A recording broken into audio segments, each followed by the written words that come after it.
역사서 토비트. 신앙가정의 거울 토비트. 너희는 하느님을 진심으로 섬기고 하느님께서 기뻐하시는 일을 행하여라.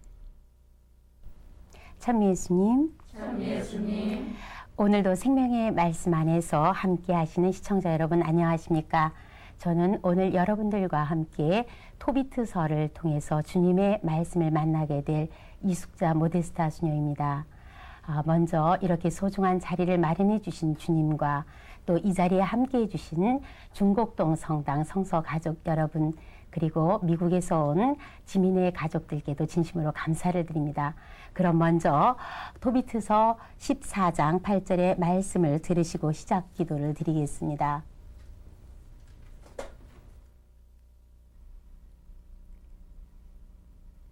너희는 하느님을 진심으로 섬기고 하느님께서 기뻐하시는 일을 행하여라. 너희의 자녀들을 잘 가르쳐서 올바른 일과 자선을 행하게 하고 하느님을 기억하며 언제나 힘을 다하여 참되게 하느님의 이름을 찬양하게 하여라.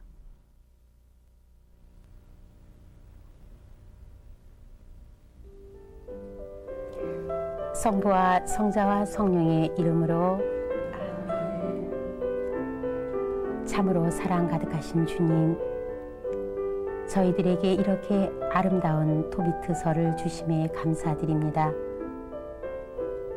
토비트 가정을 통해 들려주시는 당신의 한 말씀 한 말씀은 왠지 메말라가는 저희의 마음과 삶의 공간에 촉촉한 새 활력이 되고 있습니다. 오늘 저희는 토비트서 안에서 신앙 공동체의 모습을 익히고 싶습니다. 이런 삶을 통해 당신의 영광을 드러내고자 하오니 이 시간 성령의 은혜를 한 사람 한 사람에게 넉넉히 내려주십시오. 우리 주 그리스도를 통하여 비나이다. 네, 물론 어떤 성서를 대해도 마찬가지이지만 특별히 오늘 여러분들과 함께 나누게 될 토비트서는 매번 읽을 때마다 정말 아름다운 가정이구나 라는 말이 저절로 흘러나오게 됩니다. 마치 난초양을 맞는 그런 느낌이라고나 할까요? 그야말로 평생 진리와 정의의 길을 걸어온 이 토비트를 중심으로 해서 엮어지는 사건들은 오늘 바로 저희들에게 당신을 진심으로 섬기는 사람들에게는 언제나 따뜻한 손길을 펼쳐주시는 주님임을 우리도 함께 체험하게 될 것입니다. 그럼 먼저 토비트서가 어떻게 쓰여지는지를 함께 보시면서 성서 40주간 안내서 성문서편 161쪽을 참고하면서 살펴보기로 하겠습니다.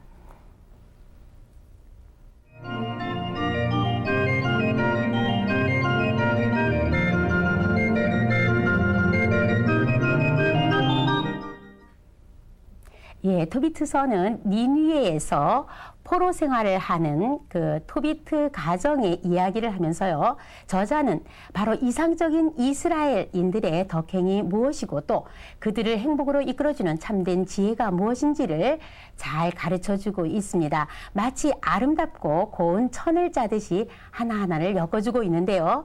이 성서의 명칭을 살펴보면은 바로 그리스어 원본을 보면은 토비트 말씀의 책이라고 되어 있습니다. 그런데 라틴어 성서인 불가타 역본에서는 토비아와 토비트를 구분하지 않고 토비아라고 다 부르고 있고, 그래서 토비아서라고 우리가 이름 짓고 있습니다. 이 성서를 보면은요, 종교적인 특징이나 어떤 교훈적인 내용들, 그리고 신학적인 용어, 특별히 천사라든가 하는 내용들을 감안해서 본다면 대개 기원전 200년경에 해외에 살고 있는 유다인에 의해서 집필된 것으로 우리가 보통 보고 있습니다.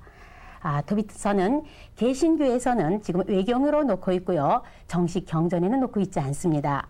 가톨릭에서는 우리가 제2경전으로 두고 있죠.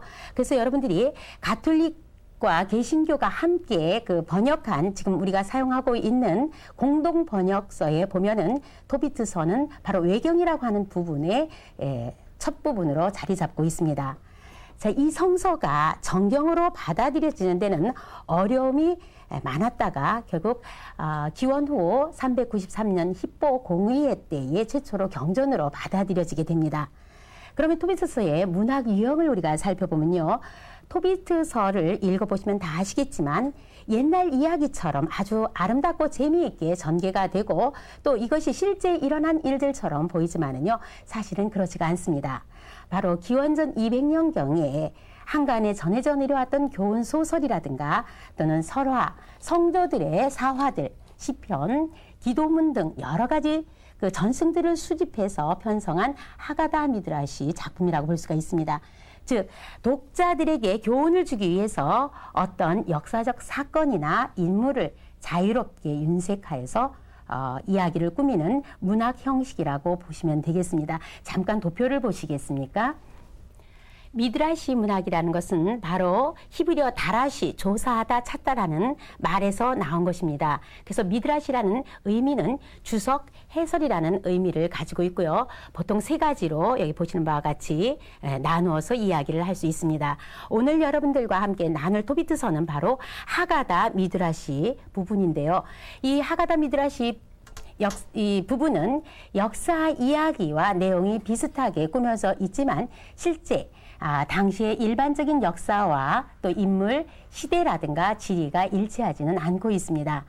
토비트서는 바로 갈릴레아 지방 티스베에 살다가 아시리아 그 살만했을 때에 느느에로 끌려간 납달리 지파의 토비트 집안 이야기로 나타나고 있지만 실제 역사상으로 보면은 많이 다르다고 볼 수가 있겠습니다. 여러분들이 보신 바와 같이요. 납달리 지파가 포로로 끌려간 것은 실제 역사상 보면 열왕기 하권 15장 29절에 나타나고 있는데 바로 기원전 734년경입니다. 그런데 토비트서에서는 살만에슬 5세, 즉 기원전 726년에서 722년 사이라고 볼 수 있고요. 이스라엘 분열도 역시 실제로는 기원전 922년경인데 토비트서에서는 바로 약 740년경으로 보고 있습니다. 이로 보아서 저자는 역사적 사실을 전달하는 의도가 아님을 우리가 잘 알 수 있고요. 지리상으로 보아도 엑바타나라고 하는 곳도 명확하지는 않은데 다만 저자가 멀리 떨어져 있는 땅이라는 것을 강조하기 위해서 이렇게 쓴 것이라고 보겠습니다. 그렇다고 해서 이런 것들이 아무런 역사적인 근거가 없는 것은 아닙니다. 그러면 토비트서의 저술 목적을 우리가 살펴보면요. 저자는 바로 이방인들 사이에서 살고 있는 유다인들에게 기원전 2세기경에 유다이즘이 담고 있는 어떤 종교 또 윤리 원칙을 이 이야기를 통해서 전해주려고 했던 것입니다. 즉 하느님은 바로 당신께 충실한 자들을 기묘하게 섭리해 주시는 분이라는 거죠. 그런 주제하에서 율법 준수라든가 그다음에 자선 그리고 가정과 결혼 문제, 특별히 그 안에 일어나는 여러 사랑과 특별히 효도 문제 등이 이 안에 잘 자리 잡고 있습니다. 이런 것들을 통해서 정말 하느님의 사랑에 대해서 우리 인간은 어떻게 응답해야 될지를 다시 한번 우리들에게 보여주고 있습니다. 토비트서가 다른 성서와는 어떻게 관련 지어졌는지 우리가 잠시 보겠습니다. 바로 구약의 주제들과 상징들이 바로 토비트서에 많은 영향을 주고 있는 것을 우리가 볼 수가 있는데요. 특히 지혜서들의 영향을 받습니다. 욥기에 그 의인이 고통을 당한다든가 또는 고통 속에서 인내하는 모습, 그 결과 다시 행복을 찾는 이야기가 바로 토비트 안에서도 나타나고 있고요. 또 집회서나 잠언서 등의 그 부모에 대한 효도 그리고 자선에 대한 주제도 역시 영향을 받습니다. 또 4장 12절에 결혼에 대한 이야기가 나오는데요. 이거 역시 창세기의 이삭과 야곱의 결혼 장면을 연상해 주기도 합니다. 그뿐 아니라 예루살렘 성전을 중요시하는 바로 신명기의 신학도 반영이 되고 있습니다. 또 그 예언서들, 특히 소예언서의 영향을 많이 받게 되는데요. 성서에 보면은 바로 아모스 예언자라든가 나홈 예언자라는 이름이 언급되어 있고 제2, 3 이사야와 와도 연관되고 있음도 알 수 있습니다. 특별히 이스라엘의 유배와 그 귀환에 대한 예언도 언급하고 있습니다. 그럼 토비트서가 그 신약에는 어떻게 관련이 있는가? 물론 직접적인 인용은 하나도 없습니다. 그렇지만 신약이 바로 이 토비트서의 영향을 받고 있음을 또한 볼 수가 있는데요. 예를 들면 사도 바오로의 서간에서 보면 자선에 대한 이야기라든가 선행에 관한 이야기가 같은 맥락으로 이어지고 있습니다. 토비트서는 분명 신앙의 삶을 일깨워주고자 쓰여진 성서임을 알 수 있는데 우리 함께 성서 본문을 통해서 하나씩 보겠습니다.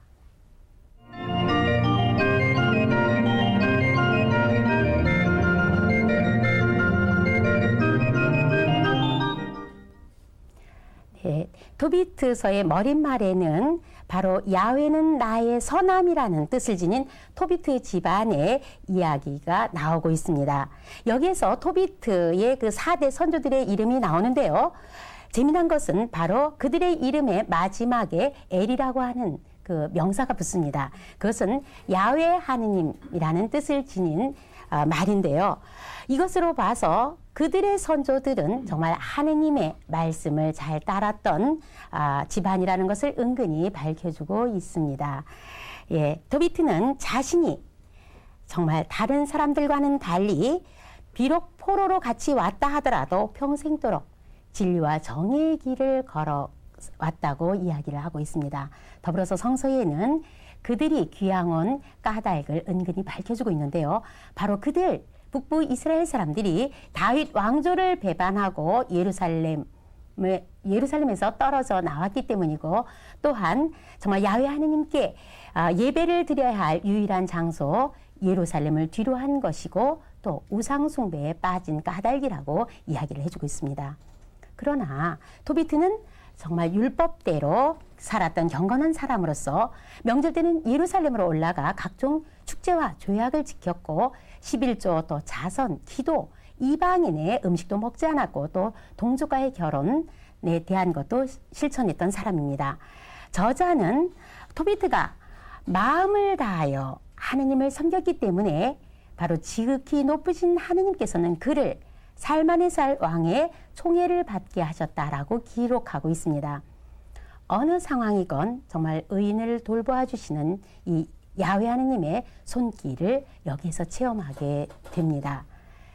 그는 이제 왕의 일 때문에 메대에 자주 가게 되었는데 그때 거기에서 살고 있었던 친척 가바엘에게 돈을 맡긴 그 일이 있었습니다. 그런데요, 사넬립이 왕이 되면서 메대에 가는 길을 차단해 버렸습니다.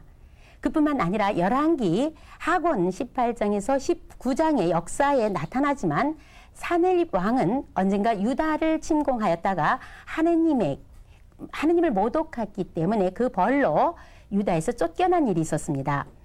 이 이야기를 이 토비트서에서 다시 하면서 이 일로 사넬립 왕은 홧김에 바로 포로인 이스라엘 사람들을 닥치는 대로 죽였다라고 되어 있습니다. 이때 토비트는 몰래 이 죽은 시체들을 훔쳐다가 묻어주었습니다. 신명기에 보면은요, 사형당한 시체는 밤이 되기 전에 묻어줘야 하는 법이 있었습니다. 그뿐만 아니라 만약 장사를 지내주지 않으면 이스라엘 사람에게는 이것은 극악한 일이라고 이제 보고 있습니다. 그래서 왕이 이렇게 토비트가 시체들을 묻어주는 것을 알고 이제 토비트를 죽이려고 하자 그는 도망쳐서 에사라톤 왕이 등극하고 난 후에야 그의 조카 아이칼의 특청에 의해서 돌아오게 됩니다. 아이칼이라고 하는 인물은요, 사실 에사라톤 때 실제적으로 있었던 인물이라고 볼 수가 있는데 그는 아람의 현자로서 그의 격언이나 그의 어떤 그 행동이 많은 영향을 주었고 그래서 이 토비트서에서는 저자가 잘 각색해서 여기에 넣었다고 볼 수가 있습니다. 이제 어느 날 토비트는 오순절 축제를 지내다가 살해된 지 얼마 되지 않은 시체가 그대로 장터에 버려져 있다라는 소식을 듣게 됩니다. 그래서 이것을 가만히 두고 볼 수가 없었지요.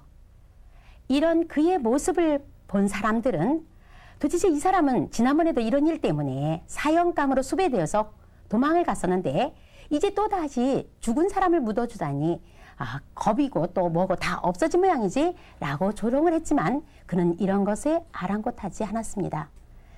사실 훌륭한 사람치고요. 다른 사람의 몰이해나 또 조롱을 받지 않은 사람은 거의 없습니다. 우리가 제3 이사야서의 고난받는 야훼의 종의 노래에서도 이런 것들이 잘 나타나고 있지 않습니까?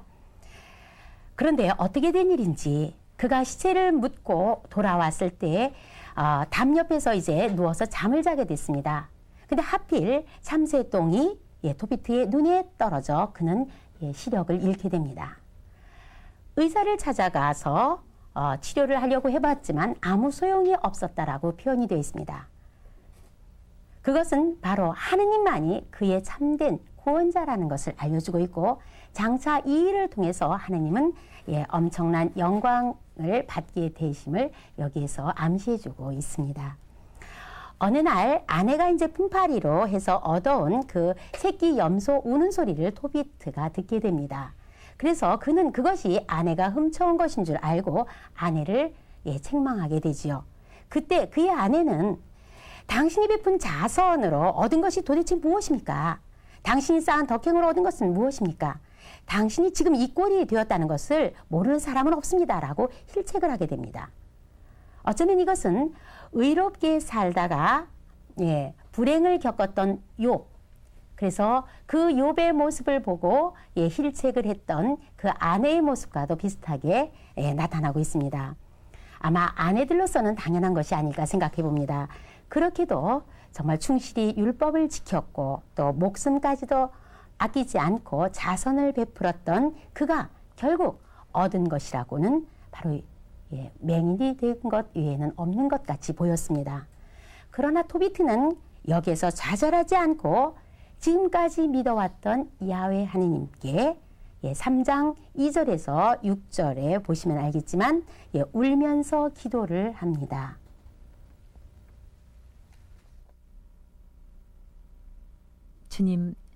주님은 올바르십니다. 주님은 모든 일을 자비롭고 참되게 하십니다. 주님은 이 세상을 심판하시는 분이십니다. 주님, 나를 기억하시고 나를 돌보아 주소서. 내 죄를 벌하지 마시고 나와 내 조상이 알지 못하고 주님께 저지른 죄를 벌하지 마소서. 우리는 주님의 계명을 지키지 않았고 주님 앞에서 참되게 살지 못했습니다. 주님의 갖가지 심판은 모두 참되십니다. 명령을 내리시어 내 영혼을 나에게서 떠나게 하소서.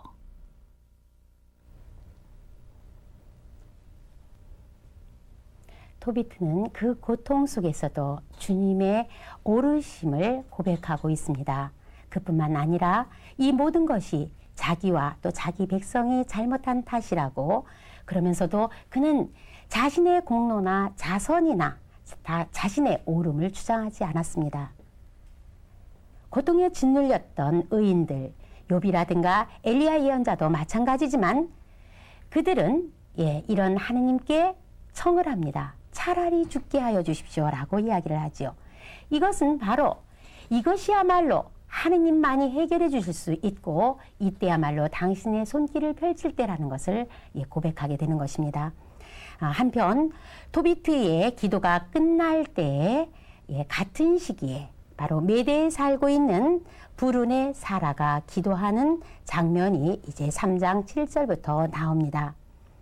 거기에 보면 그는 귀신 아스모데의 회방으로 7번이나 결혼을 했지만 첫날 밤에 신랑을 잃고 불행에 빠지게 됩니다. 그는 라구엘의 외동딸 사라로서 자신 그 고통 때문에 사실 목매달아서 죽으려고 했었습니다. 그러다가 정말 이럴 수는 없구나 해서 하느님께 기도를 드리게 되었습니다. 이 아스모데오라고 하는 귀신은 히브리어 파괴하다, 없애다라는 뜻을 지닌 사마드에서 나온 파괴자를 의미하는 존재인데요. 저자는 이 파괴자에 대한 두려움을 오히려 하느님의 신앙으로 깨려하고 있습니다. 사라는 바로 창문을 향하여 자기 양팔을 벌리고 기도를 드렸는데 이것은요 예루살렘을 향하여 기도를 드리는 자세입니다. 이스라엘 사람들은 신심 있는 자들은 적어도 1년에 여러 차례 예루살렘 성전을 방문해서 거기에 가서 기도를 드렸습니다. 그러나 만약 직접 순례하지 못하는 사람들은 이렇게 예루살렘을 향해서 양팔을 벌리고 기도를 했었던 것입니다. 사라의 기도는 바로 이것을 의미해주고 있지요. 이제 사라의 기도로서 저자는 예루살렘 성전과 그곳에서의 예배가 얼마나 중요한가를 밝히고 있는 것입니다. 또 이 기도에는 바로 전통적인 유다인들의 기도, 특히 전례의 기도를 본딴 흔적이 드러나고 있습니다. 사라 역시 고통 중에서도 기도의 첫머리에 주님이 하시는 모든 일을 통해서 영원히 찬미를 받으소서라고 합니다. 자신에게 일어난 일들은 이웃의 조롱거리가 되고 수치였습니다. 그러나 그는 바로 이 일을 통해서 자비로우신 주님께서 영광을 받으시기를 청하고 있습니다. 우리의 기도의 모습을 부끄럽게 하는 것 같습니다.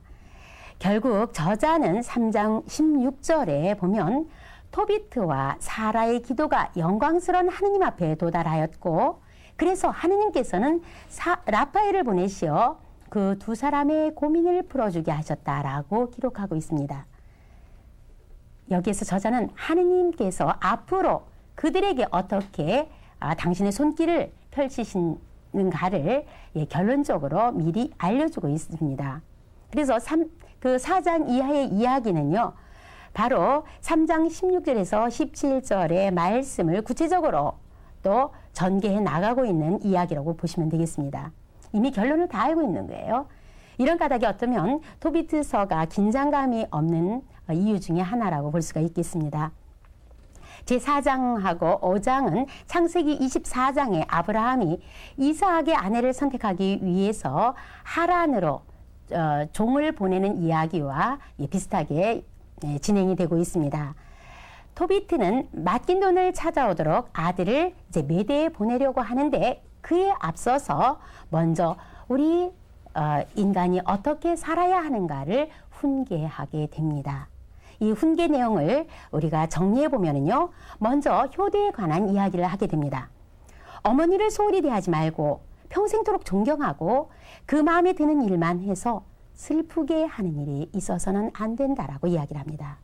또 효도는 살아생전, 부모가 살아생전에 끝나는 것이 아니라 그분들이 돌아가신 후에도 마찬가지로 그분들에 대한 생각을 하고 장례를 잘 치러드리는 것입니다. 그래서 토비트는 자, 우리가 죽거든 잘 묻어주고 또 합장해 달라고 이야기를 합니다. 효를 중요시하는 우리 동양 사상에서도 보면은요, 3년 동안 아버지의 도를 고치지 않아야 효라고 이야기를 합니다. 그리고 살아계실 때 섬기기를 예로써 하고 또 돌아가시면 장사 지내기를 예로써 하고 제사 모시기를 예로써 하라고 하면서 효를 강조하고 있습니다. 토비트서에서는 바로 하느님을 섬기는 그 중요한 이야기를 하기에 앞서서 이렇게 효도에 관한 이야기를 먼저 던져주고 있습니다.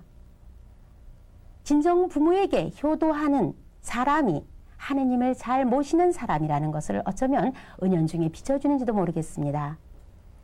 신앙생활은 굉장히 열심히 하면서도 부모에게 공손하거나 효도하지 못하는 모습들을 우리가 볼 수 있지 않겠습니까? 그 다음에 이어서 신앙생활에 대한 이야기를 하게 되는데요. 일생 동안 바로 하느님을 기억하고 그분의 계명을 잘 지키고 진리를 따라서 살라고 합니다. 그리고 하느님께서 기뻐하시는 일을 찾아서 하라고 이야기를 하고 있어요. 그뿐만 아니라 같은 가문에서 아내를 택하라고 하면서 이방 민족과 함께 삶으로 인해서 야훼 신앙을 흐트러뜨리지 않게 하고 있습니다. 이어서 자선의 정신에 대해서도 이야기를 하고 있는데요. 토비트서는 바로 토비트 자선기라고 부를 만큼 1장부터 자선의 중요성을 직접 간접적으로 설명해 주고 있습니다.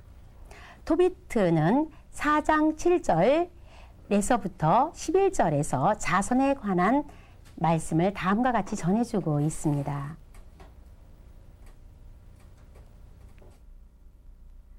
옳은 일을 행하는 모든 사람에게 너에게 있는 것으로 자선을 베풀어라. 자선을 베풀 때는 아까워하는 마음을 갖지 말아라. 가난한 사람을 만나거든 그가 누구든지 외면하지 말아라. 그러면 하느님께서도 너에게서 얼굴을 돌리시는 일이 결코 없을 것이다. 내 재산 정도에 맞게 힘 닿는 데까지 자선을 베풀어라. 네가 가진 것이 적더라도 주저하지 말고 적은 대로 자선을 베풀어라. 이렇게 하는 것은 네가 곤경을 당하게 되는 날을 대비하여 좋은 보물을 쌓아두는 일이 된다.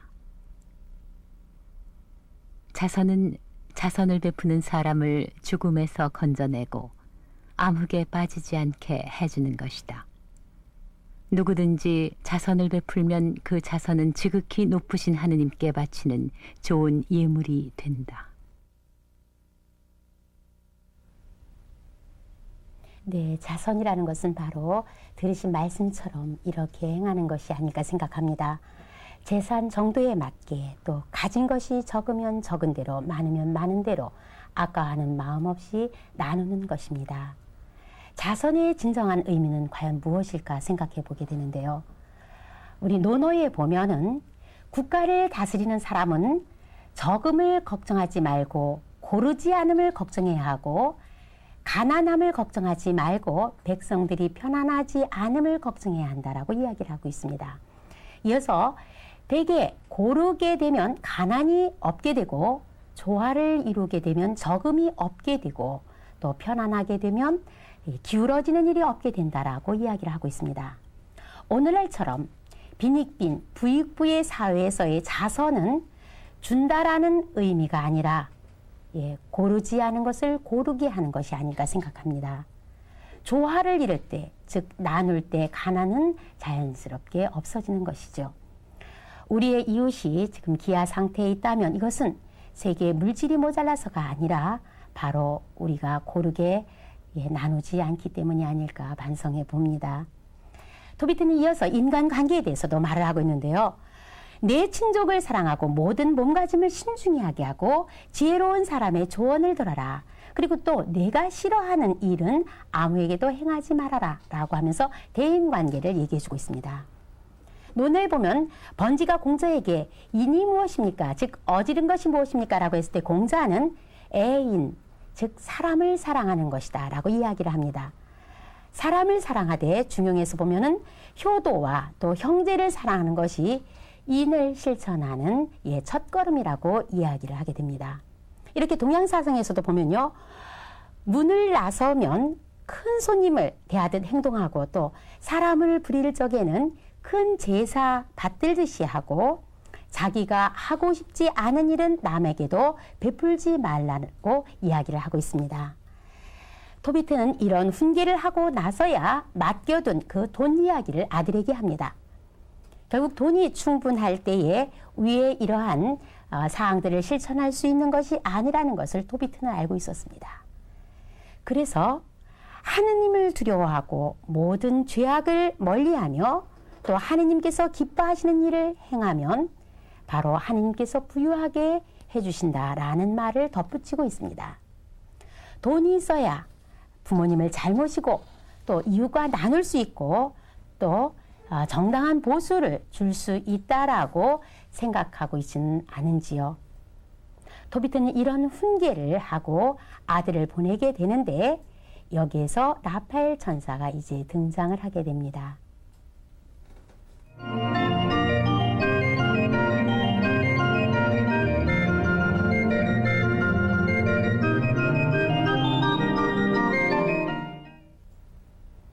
라파엘 천사는 토비아에게 당신의 동족인 위대한 아나니아의 아들 아자리아라고 자신을 소개합니다. 히브리어에서 아나니아라고 하면 하느님이 불쌍히 여기신다라는 뜻이고요. 아자리아 하면 하느님이 도우신다라는 뜻입니다. 라파엘은 하느님이 치유하신다는 뜻인데 이 뜻만으로도 천사를 통해서 불쌍한 인간을 치유해 주시고 도와주시는 하느님의 은총을 암시해 볼 수 있습니다. 자, 뜻그림에서 보시는 바와 같이 라파엘은 머지않아 하느님께서 토비트의 눈을 고쳐주실 것이라고 격려를 해주고 또 토비트는 그가 천사인지도 모르고 선한 천사가 토비트와 동행해 줄 것이라는 확신찬 말을 하게 됩니다. 그들의 매 순간의 삶은 주님께 대한 신앙으로 가득 찼습니다. 신앙이라는 것은 바로 이렇게 극한 상황 속에서도 용기를 잃지 않는 것이라고 생각해 봅니다. 이제 토비트와 라파엘은 길을 떠나게 되는데요. 개도 함께 동행했다라고 표현을 하고 있습니다. 보통으로 다른 데서는 이런 동물들에 대해서 언급하고 있지 않은 데 비해서 여기서는 이런 것까지 재치 있게 묘사를 해놓고 있습니다. 예, 지도를 보시면 그들은 이제 니느웨에서 바로 엑바타나를 향해서 가고 있습니다. 여기에서 티그리스 강이 나타나고 있는데요. 그들이 이 티그리스 강가에서 발을 씻으려고 하고 있는데 갑자기 커다란 물고기가 뛰어 올라왔습니다. 그래서 토비아는 라파엘의 지시에 따라서 그 물고기를 잡아서 쓸개와 또 염통과 간을 따로 간수하게 되었습니다. 이제 그들이 메대에 도착했을 때 라파엘은 누구보다도 토비아가 사라와 결혼할 자격이 있다는 것을 알려주었고 만약 이것을 이행하지 않으면 모세의 율법에 따라서 사형을 받게 된다라고 얘기를 합니다. 그러나 외아들인 토비아는 사실 두려움을 느낄 수밖에 없었습니다. 왜냐하면 그녀는 바로 지금까지 7번이나 결혼을 했고 그의 남편들은 다 죽었기 때문입니다. 이때 라파엘은 동족 간의 그 결혼에 대한 아버지의 그 훈계를 다시 상기시켜주면서 신방에 들어가서 해야 할 일을 하나하나 알려주고 있습니다. 그런데 재미난 건요, 그 라틴어 번역본의 그 6장 16절에서 18절의 내용을 보시면 조금 다르게 나타나고 있습니다. 들어보시겠습니까? 그 결혼한 신혼부부가 하느님을 생각하지 않고 자신을 본능의 욕구에 버려둘 때 그들은 말이나 노새보다 더 나을 것이 없다. 악마는 이런 것들보다 더 강하다라고 얘기를 합니다. 그러나 내가 신부를 맞을 때에 그녀를 위해서 기도하는데 3일을 보내라. 그리고 3일 밤이 지났을 때는 너의 마음에 주님께 대한 두려움으로 그 처녀를 내 자신의 것으로 취하되 너의 욕정보다는 태어날 아이에 대한 사랑으로 행동하여라. 그리하여 너는 너의 자녀들이 아브라함의 계열로 받을 축복을 얻게 하리라. 이렇게 되어 있습니다. 하느님을 중심으로 살아가는 결혼 생활 그리고 후손과 자녀들에 대한 중요성을 더 아주 잘 설명해 주고 있는 내용이라고 볼 수가 있습니다. 그러면 다음에는 토비아와 사라의 결혼을 한번 보시겠습니다.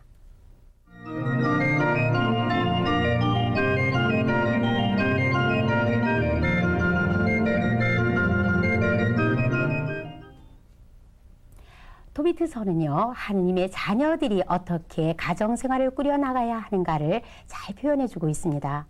그래서 저는 사실 결혼하는 젊은이들에게 꼭 선물로 주는 것이 결혼하기 전에 이 토비트서를 함께 읽고 묵상하고 나누도록 하고 있습니다.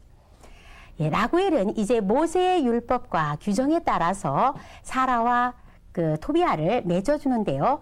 이것은 모든 것이 주님의 뜻하시는 바요. 그들도 주님의 뜻에 따라 사는 자임을 말해주고 있습니다. 잠시 유대인들의 결혼 풍습을 보게 되면 그들은 원칙은 일부 일처제라고 볼 수가 있습니다. 이것은 바로 창세기 하느님의 창조 의도에서 나온 것이고요. 그런데 라멕이 두 아내를 얻음으로 인해서 이제 일부 다처제가 시작되고 성조 시대에는 이것이 보편화되고 맙니다. 성서에는 일부 다처제를 금하는 법은 규정되어 있지 않습니다. 그리고 유대인들은요, 동족 간의 결혼을 중요시하고 있는데 아까 말씀드린 대로 야훼 신앙을 고수하는 데도 있지만 또 하나는 이스라엘이 가나안 땅에 정착하면서 그들 지파 간의 그 땅의 경계선을 지키기 위한 것이라고 보겠습니다. 그들도 역시 약혼을 하게 되고요. 약혼 선물도 역시 하게 됩니다. 모하르라고 해서 신부를 데려가는 어떤 보상의 의미로 신랑이 신부 집에 선물을 주게 됩니다. 또 결혼 지참금 또 신부의 집에서 신랑이나 또 신부에게 주게 되고요. 결혼을 할 때는 여인은 수놓은 예복에 보석을 달고 허리띠를 매며 면사포를 쓰고요. 신랑은 화관을 씁니다. 결혼식 전날에는 신랑이 신부를 데리러 오는데 이때는 행렬이 이루어집니다.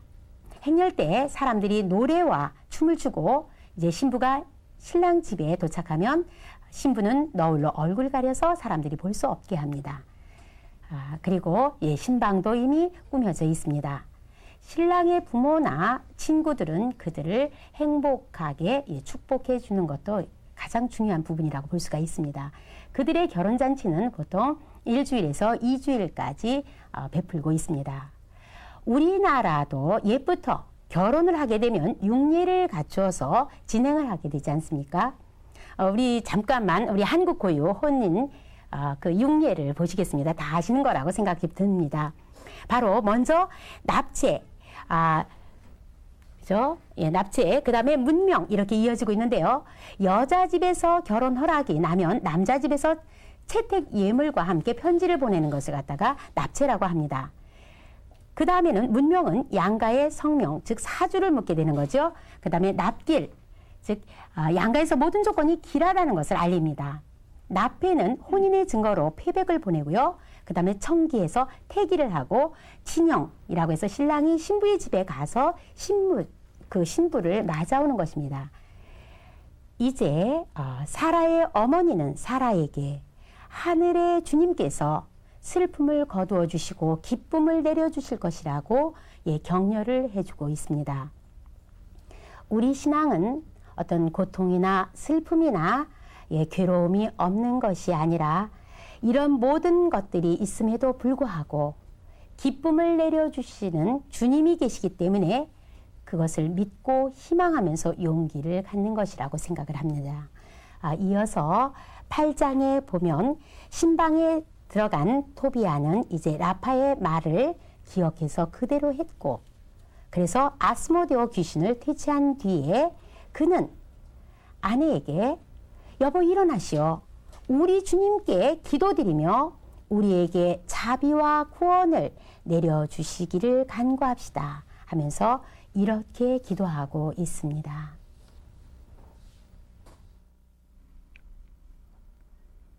우리 조상의 하느님 찬양을 받으소서. 주님의 이름으로 하여금 영세 무궁토록 찬미받게 하소서. 주님이 창조하신 하늘과 만물로 하여금 영원토록 찬양하게 하소서. 주님은 아담을 창조하셨고 그를 돕고 받들어줄 아내로서 하와도 창조하셨습니다. 그들에게서 인종이 퍼졌습니다. 사람이 혼자 있는 것이 좋지 않으니 그를 닮은 짝을 만들어 그를 돕게 하자 하고 주님은 말씀하셨습니다. 내가 지금 이 여자를 아내로 만든 것은 음욕 때문에가 아니라 하느님의 뜻을 참되게 이루기 위해서입니다. 나와 내 아내에게 자비를 베푸시어 늙도록 함께 살게 해주소서. 네, 라틴어 역본에서는 이 기도가 3일 밤을 계속되었다라고 이야기를 하고 있습니다. 혼인이라는 것은 정말 일생의 대사이기 때문에 성대하게 이루어지고 있지요. 과연 정말 요즘 신혼부부 가운데 몇 쌍이 이 첫날 저녁을 토비아와 사라처럼 기도로서 맞이할까 하는 생각을 해보게 됩니다. 결혼이라는 것은 서로가 내어주고 또 받아들이는 크나큰 나눔입니다. 또 함께 기도한다라는 것은 이러한 나눔을 항상 새롭게 하고 더 깊숙한 차원으로까지 심화해 나가는 것입니다. 우리는 의식적으로라도 바로 주님을 우리들 안에 모시고 우리들의 사랑을 더 키워나가야 할 것입니다. 이제 라구엘은요, 혹시 몰라서 무덤을 파놓습니다. 만약 또 변사가 일어나면 남몰래 묻으려고 했던 것입니다. 그래서 하녀를 들여보내는데 그들은 지금까지의 어떤 일들이 일어나지 않고 오히려 깊이 잠들어 있는 것을 보게 됩니다. 그래서 이 두 부부는 주님께 감사와 찬양을 드리게 됩니다. 이 소식을 들은 친척 가바엘은 이제 돈을 가지고 토비아의 결혼잔치에 와서 마치 토비트를 만난 듯이 기쁨으로 가득 찼고 그들을 축복해 주었습니다. 토비아는 14일간의 혼인잔치를 끝내고 집으로 돌아오게 되는데 라구엘은 사라에게 이렇게 얘기해 줍니다. 이제부터 시부모를 너를 낳은 우리들과 똑같은 부모이시다 라고 이야기를 하고 또 토비아에게는 주님의 축복을 받아 자네 부모의 여생을 기쁘게 해드리게 라고 축복을 해줍니다.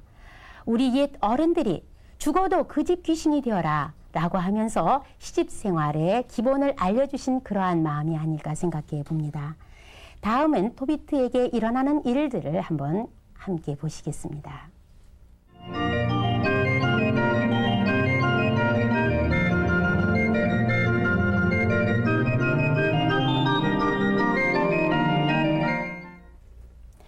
네, 탕자의 비유에서처럼 그 아들이 돌아오기를 정말 눈이 짓무르도록 기다리는 토비트 부부는 이제 아들과 재회하는 기쁨을 나누게 되는데요.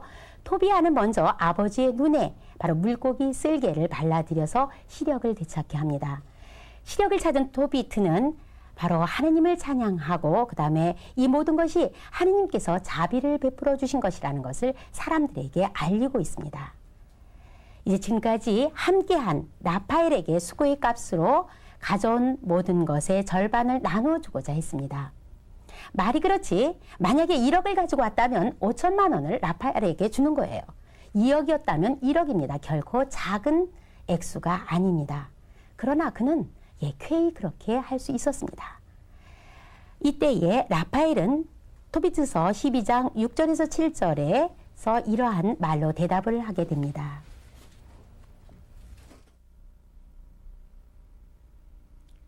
하느님께서 두 분에게 그토록 많은 은총을 베풀어 주셨으니 하느님을 찬양하고 살아있는 모든 사람 앞에서 하느님께 감사를 드리십시오.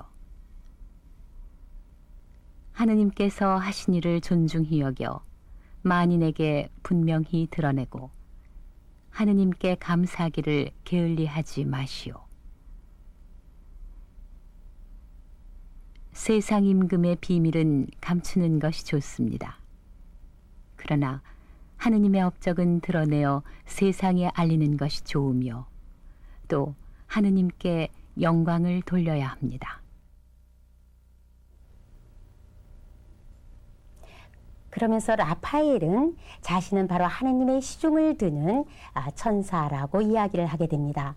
바로 토비트와 사라의 기도를 하느님께 전해준 자이고 또 토비트의 모든 선행을 하느님께 보고드린 자라고 이야기를 하게 됩니다. 천사는 히브리어로 말락, 즉 심부름꾼을 의미합니다. 이제 그 말을 듣고 겁에 질린 그들에게 라파엘은 이 모든 것은 바로 하느님이 하시는 것이기 때문에 그분을 찬양하라고 이야기를 합니다. 그리고는 하늘로 올라가게 됐습니다. 토비트 가족은 이 놀라운 일을 보여주신 하느님께 찬양과 감사를 드렸습니다. 13장 1절에서 18절에 나오는 토비트의 찬미가는 경건한 바로 유다인들의 찬미가의 전형이라고 볼 수가 있는데요. 이것은 두 부분으로 나누어 볼 수 있습니다. 11장 1절에서 8절은 바로 하느님께서 이스라엘을 유배 생활과 디아스포라로 불러내신 이유를 말해줍니다. 그 후반부는 예루살렘의 중요성을 노래하고 있습니다. 하느님을 찬양하는 것은 그분의 진실하심과 구원의 업적에 감사를 드리는 것이고 우리 신앙생활에서는 없어서 안 될 핵심이라고 볼 수가 있겠습니다. 끝으로 성서 14장에서는 예언서의 영향을 받은 부분들이 나오고 있는데요. 토비트는 바로 메대에 피신하여라 나음을 시켜서 하신 예언들을 하나하나씩 이야기를 해주면서 다시 한번 아들에게 앞부분에서 했던 훈계를 유언으로 남기게 됩니다. 토비트는 니누에서 120세까지 살다가 죽었고 토비아는 또 어머니가 돌아가시자 아버지와 합장한 뒤에 매대로 가서 늙은 장인 장모를 잘 모시다가 일생을 영광스럽게 마쳤다라고 기록되어 있습니다. 그는 죽기 전에 니느웨가 당한 운명을 생각하면서 기뻐했고 찬양을 하였던 것입니다. 니느웨는 바로 이방인, 즉 아시리아의 수도였습니다. 저자는 토비트의 삶을 보고 이보다 더 큰 상은 없다라고 말을 하고 있습니다. 네, 이런 의인의 보상에 대한 구약의 사상은 신약에 와서는 바로 하나님 나라를 위하여 모든 것을 버린 사람은 누구나 이 세상에서 여러 갑절의 상을 받을 것이고 오는 세상에서는 영원한 생명을 얻을 것이라는 말씀으로 연결됩니다. 이제 우리 신앙인의 거울인 토비트를 한번 다시 보겠습니다.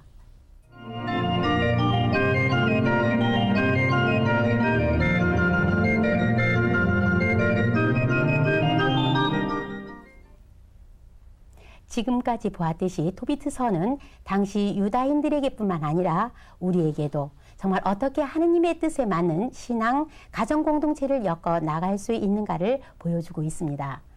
우리는 토비트의 유언이나 삶의 모습을 보면서 그 가정의 가풍을 볼 수 있었습니다. 우리 가정은 정말 어떤 가풍이나 가훈으로 자녀들과 함께 이 신앙 가정 공동체를 꾸며 나가고 있는지 한번 돌아봐야 할 시간입니다. 아직도 우리 가정에 하느님의 말씀으로 이루어진 가풍이나 가훈이 없다면 토비트서를 통해서 하나 마련해도 좋을 것 같습니다. 그러면 토비트 가정의 그 가풍을 정리해 보면은요, 바로 첫 번째, 하느님이 중심인 가정입니다. 그들의 모든 삶은 중심이 하느님이었습니다. 매사 그는 주님이 기뻐하시는 일이 무엇인가를 찾아서 언제나 힘을 다해서 그분을 진심으로 섬겼습니다. 즉 그는 주님을 위해서 주님과 함께 주님 안에서 가정을 꾸려나갔습니다. 또 그는 하느님이야말로 모든 것을 좋게 이끌어 주시는 분이라는 것을 믿고 그분의 섭리에 모든 것을 맡겨드렸습니다. 바로 그에게 하느님은 참으로 신실하신 분, 즉 사랑에 성실하신 분이셨고 그런 까닭에 그 역시 그 하느님께 최선을 다하여 성실히 응답했던 것입니다. 중용에 보시면 성실한 것은 하늘의 도이고 성실해지려고 하는 것은 인간의 도이다라는 말이 나오는데 하늘의 도를 본받아서 그 뜻을 성실히 수행하는 것이 바로 인간의 도리라고 말하고 있습니다. 우리 가정의 주인은 과연 누구시고 또 우리는 그분을 어떻게 모시고 있는지 돌아봐야 할 것입니다. 두 번째는 토비트 가정은 기도하는 가정입니다. 하느님 중심적인 가정은 또한 기도하는 가정이라고 말할 수 있습니다. 모든 일에 기도로 시작하고 기도로 마칩니다. 즉 어떤 상황이 되더라도 감사와 찬양을 드릴 줄 아는 가정이었습니다. 그들을 통해 보시면 기도는 사실 무엇을 청하는 것이 아니라 하느님의 뜻을 알아서 그분과 일치하는 것이라고 보겠습니다. 그러기 위해서는 자신을 잘 살펴보는 것이 우선이지 않을까 생각합니다.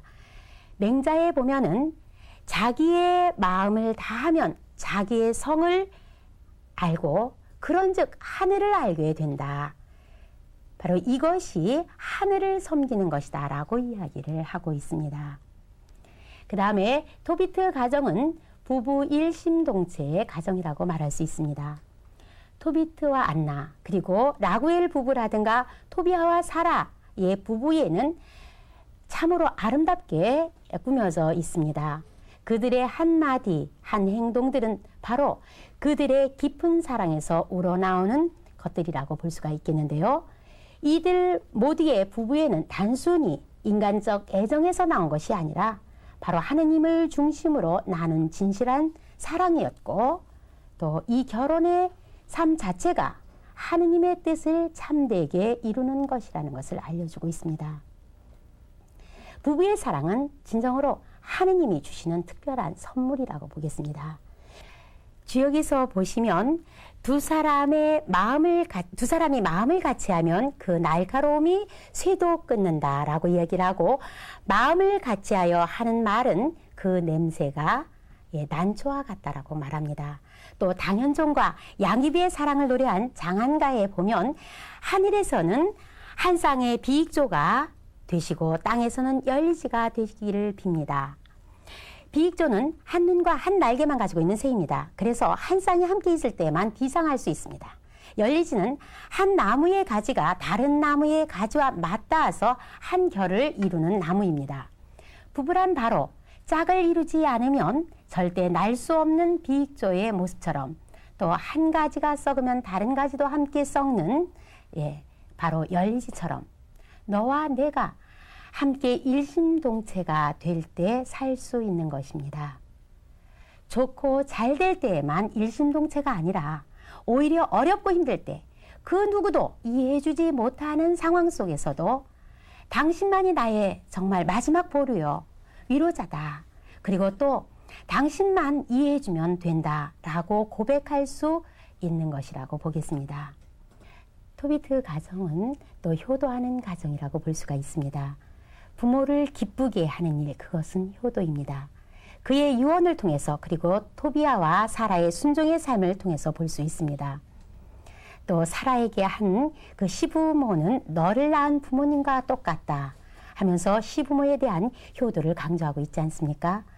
시부모님에 대한 효가 더욱 사라져가는 요즘 우리들은 잠시 생각해 볼 필요가 있다고 생각됩니다. 또 효도는 이제 모든 행실의 근원이라고 이야기를 합니다. 부모의 뜻을 기리어 드리는 것을 양지즈효라고 이야기하고요. 그 다음에 부모에게 육체적 안락을 드리는 것을 양구체의 효라고 얘기를 합니다. 양지즈효가 양구체의 효보다 더 상등한 효라고 보통 이야기를 하지요. 아무리 물질적으로 풍요하게 해드린다 하더라도 정신적으로 평안함을 드리지 못한다면 그것은 효도가 아닐 수 있습니다. 동방유의 지국으로 칭송받던 우리나라의 효사상이 지금은 얼마만큼 변질되어 가고 있는지, 또 조상의 얼을 되새기면서 그분들께 감사의 마음을 갖던 그 제사나 또 그분들을 위한 그 기도는 우리가 얼마나 정성껏 드려지고 있는지 함께 돌아보았으면 합니다. 토비트 가정은 또 이웃과 나누는 가정이었습니다. 하느님에 대한 의무는 이웃 사람에게도 적용되는데 이웃에 대한 의무 중에서 가장 강조되는 것은 자선입니다. 자선은 사람의 죄를 없애주고 죽음과 암흑에서 건져주며 어려울 때를 대비하여 보물을 쌓아두는 것이어서 황금을 쌓아두는 것보다 더 좋은 일이라고 이야기합니다. 주역에도 보면 착한 일을 쌓는 즉 적선을 하는 집에는 반드시 경사가 흘러넘칠 것이고 또 착하지 않은 일을 쌓은 집, 적선하지 않으면 어떤 면은 그런 의미죠. 반드시 남은 재앙이 있을 것이다 라고 이야기를 합니다. 자선은 남을 위해서 하기 전에 바로 우리 가정을 위한 것이라고 볼 수가 있습니다. 나눔을 통해 우리 자신이 더 풍요로워지는 이런 자연적인 법칙을 우리가 느끼면서 살 수 있었으면 좋겠습니다. 토비트 가정은 또 교육하는 가정입니다. 토비트는 신앙교육만이 아니라 대인과의 관계, 인간이 해야 할 도리를 자녀들에게 가르친 사람입니다. 말로만이 아니라 자신의 삶으로서 말입니다. 우리는 자녀들의 신앙이나 인성교육을 어떻게 시키는지, 또 자녀들과 얼마나 하느님의 이야기를 나누면서 가정을 이끌고 가는지 돌아보았으면 합니다. 사람의 본성은 바로 서로 비슷하지만 습관은 갈수록 멀어진다라는 말이 있습니다. 즉 태어났을 때는 다 비슷합니다. 그러나 어떻게 교육시키느냐에 따라서 사람은 달라집니다. 그렇기 때문에 부모가 어려서부터 좋은 언행으로 보여준 교육은 바로 아주 자연스럽게 좋은 습관을 낳게 되고 좋은 습관은 우리가 말하는 덕으로 이어집니다.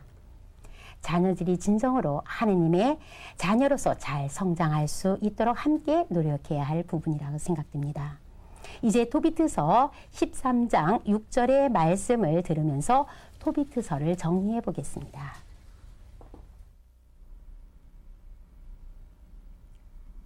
너희가 진심으로 하느님께 돌아와 마음을 다하여 그 앞에서 참되게 살면 하느님께서 너희에게 돌아오셔서 다시는 외면하시지 않을 것이다. 이제 너희는 하느님께서 너희에게 해주신 일들을 생각하고 소리 높여 그분에게 감사드려라. 네, 방금 들으신 이 말씀대로 이제 우리는 하느님께서 우리에게 해주신 일들을 생각해 보면서 소리 높여 감사와 찬미를 드려야 할 것입니다. 메마른 땅에 촉촉히 내리는 은총의 비처럼 토비트서는 우리의 마음을 충족시켜 주었습니다. 이렇게 넉넉해진 이 마음을 이제 우리 가정과 이웃 안에서 나눠야 할 시간이 다 되었습니다. 다음 이 시간에는 유디서와 에스텔서를 통해서 여러분을 뵙고자 합니다. 그 시간까지 말씀 안에서 기쁜 삶 되시기를 희망하며 또 오늘 이 시간 받은 모든 주님의 은혜에 대해서 감사와 찬미를 마침 기도로 드리겠습니다. 주님, 이 시간 함께 해주심에 감사와 찬미를 드립니다. 토비트는 경건하고 올바른 삶으로 당신의 업적을 세상에 알렸고 모든 영광을 당신께 돌려드렸습니다. 저희들도 그처럼 가정과 이웃 안에서 당신 영광과 사랑을 나누며 살고 싶습니다. 이 시간 모든 가정을 축복하시어 당신을 아직 주인으로 모시고 있지 않은 가정은 당신을 알게 해주시고 갈라져 상처진 가정은 다시금 용서와 인내로 일치하게 해주시고 부모 자녀지간의 갈등으로 힘들어하는 가정에는 하루빨리 평화를 주시고 이웃과 나누지 못하는 가정은 나눔의 신비를 체험케 해주십시오. 그 안에서 사랑의 꽃이 더욱 아름답게 피어올라 그 사랑의 꽃향기가 이웃과 온 세상에 퍼져나가게 하소서.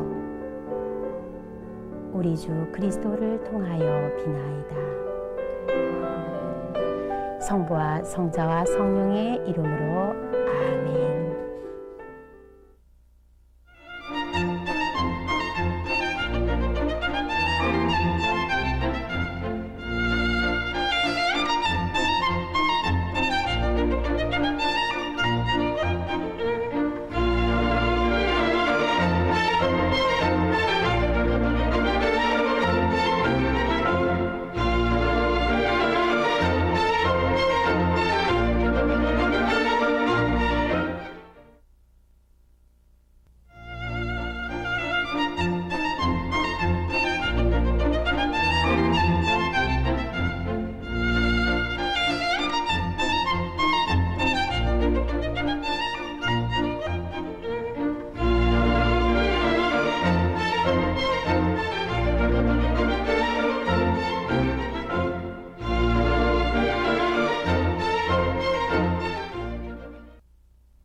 역사서 유딧.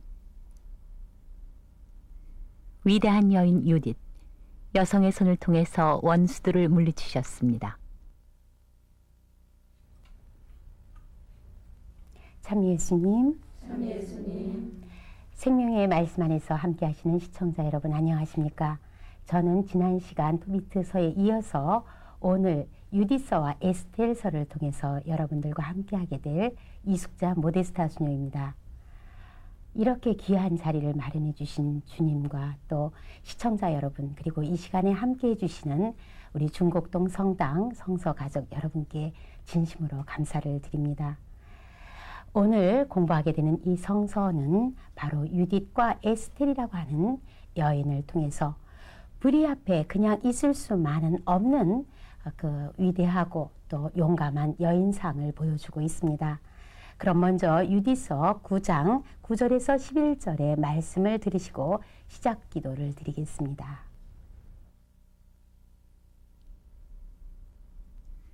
이 과부에게 뜻하는 일을 이룰 수 있는 힘을 주소서.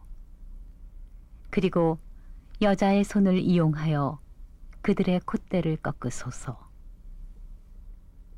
당신의 위력은 많은 시후에 있지 아니하고 당신의 능력은 힘센 사람에게 있지 않습니다. 당신은 보잘것없는 사람들의 하느님이시고 불쌍한 사람들을 도우시는 분이시며 약한 자를 붙들어 주시는 분이시요 버림받은 사람들의 보호자이시며 희망 없는 사람들의 구조자이십니다.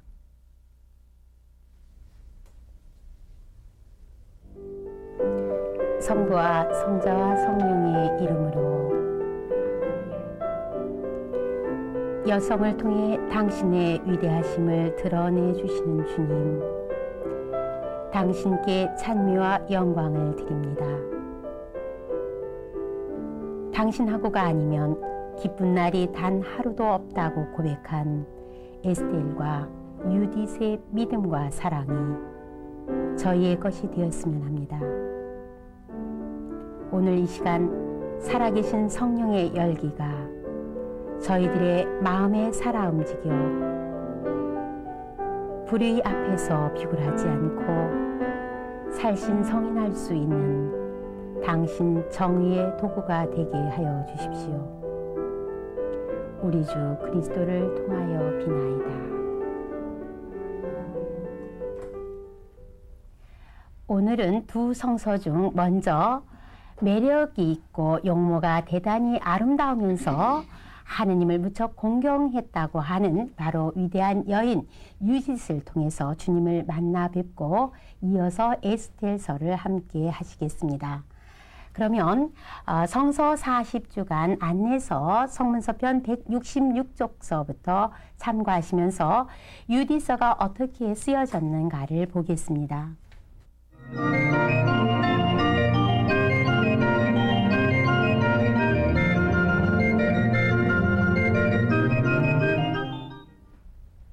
예, 이 책은 토비트서와 마찬가지로 주인공의 이름을 따서 유딧서라고 했습니다. 유딧은 히브리어로 유다인 여자, 유다라는 뜻을 가지고 있습니다. 도표에서 보시는 바와 같이 이 유딧서는 약 기원전 150년에서 125년 사이에 쓰여진 것인데요. 이 시기는 바로 마카베오 시기라고 볼 수가 있습니다. 이 시기는 바로 그리스에 의해서 종교적으로 위협을 받았던 시기입니다.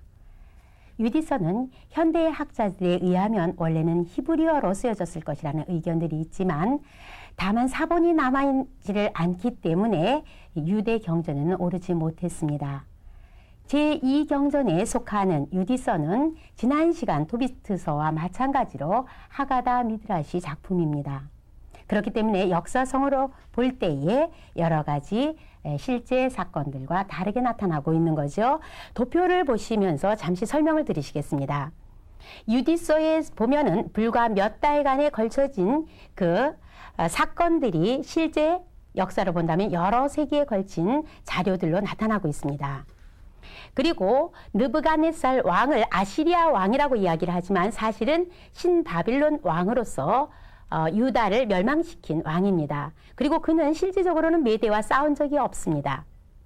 또 홀로페르네스 장군은 느부갓네살 시대의 사람이 아니라 그보다 약 200년 후인 기원전 350년경의 사람이라고 볼 수가 있습니다. 또 거리상으로도 볼 때 느니에와 길리기아까지 무려 약 500km가 되는 먼 길인데 3일간에 달려오기라는 것은 사실 무척 힘든데 그렇게 설명이 되고 있습니다. 이렇게 시대나 인물, 지리적 착오가 많다는 것을 우리가 감안해서 이 성서를 읽어야 할 것입니다. 그러나 중요한 것은 하느님의 메시지가 무엇인가를 듣는 것이 더 중요한 거라고 보겠습니다.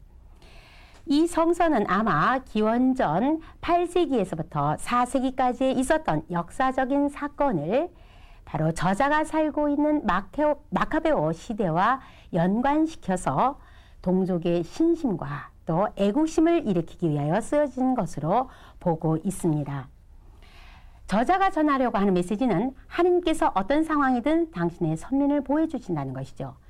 큰 불행이 닥치더라도 가장 약해 보이는 도구를 쓰셔서 원수들을 멸하시는 것들을 유대인들에게 전해줌으로 해서 그들을 통해서 하느님의 영광이 드러나고 또 그들은 용기를 갖게 되는 것입니다. 유디서는 이렇게 하느님께 충실한 이들과 또 세상을 휩쓰는 악의 세력의 그 투쟁을 보여주고 있습니다. 세상에는 악이 정말 선보다 강해 보이더라도 하느님의 법에 충실한 자가 결국은 승리하리라는 것을 여기에서 보여주고 있습니다. 그러면 유디서는 어떻게 구성되었는지 도표를 보시면서 설명을 드리시겠습니다. 유디서는 1장에서부터 7장까지 이방인의 위협을 받고 있는 배경을 이야기하고 있고 8장에서 16장 20절까지는 유딧이 이스라엘을 구하는 이야기입니다. 마지막까지는 유딧의 남은 생애와 죽음 이야기를 전해주고 있습니다. 그 내용을 성서와 함께 보시겠습니다.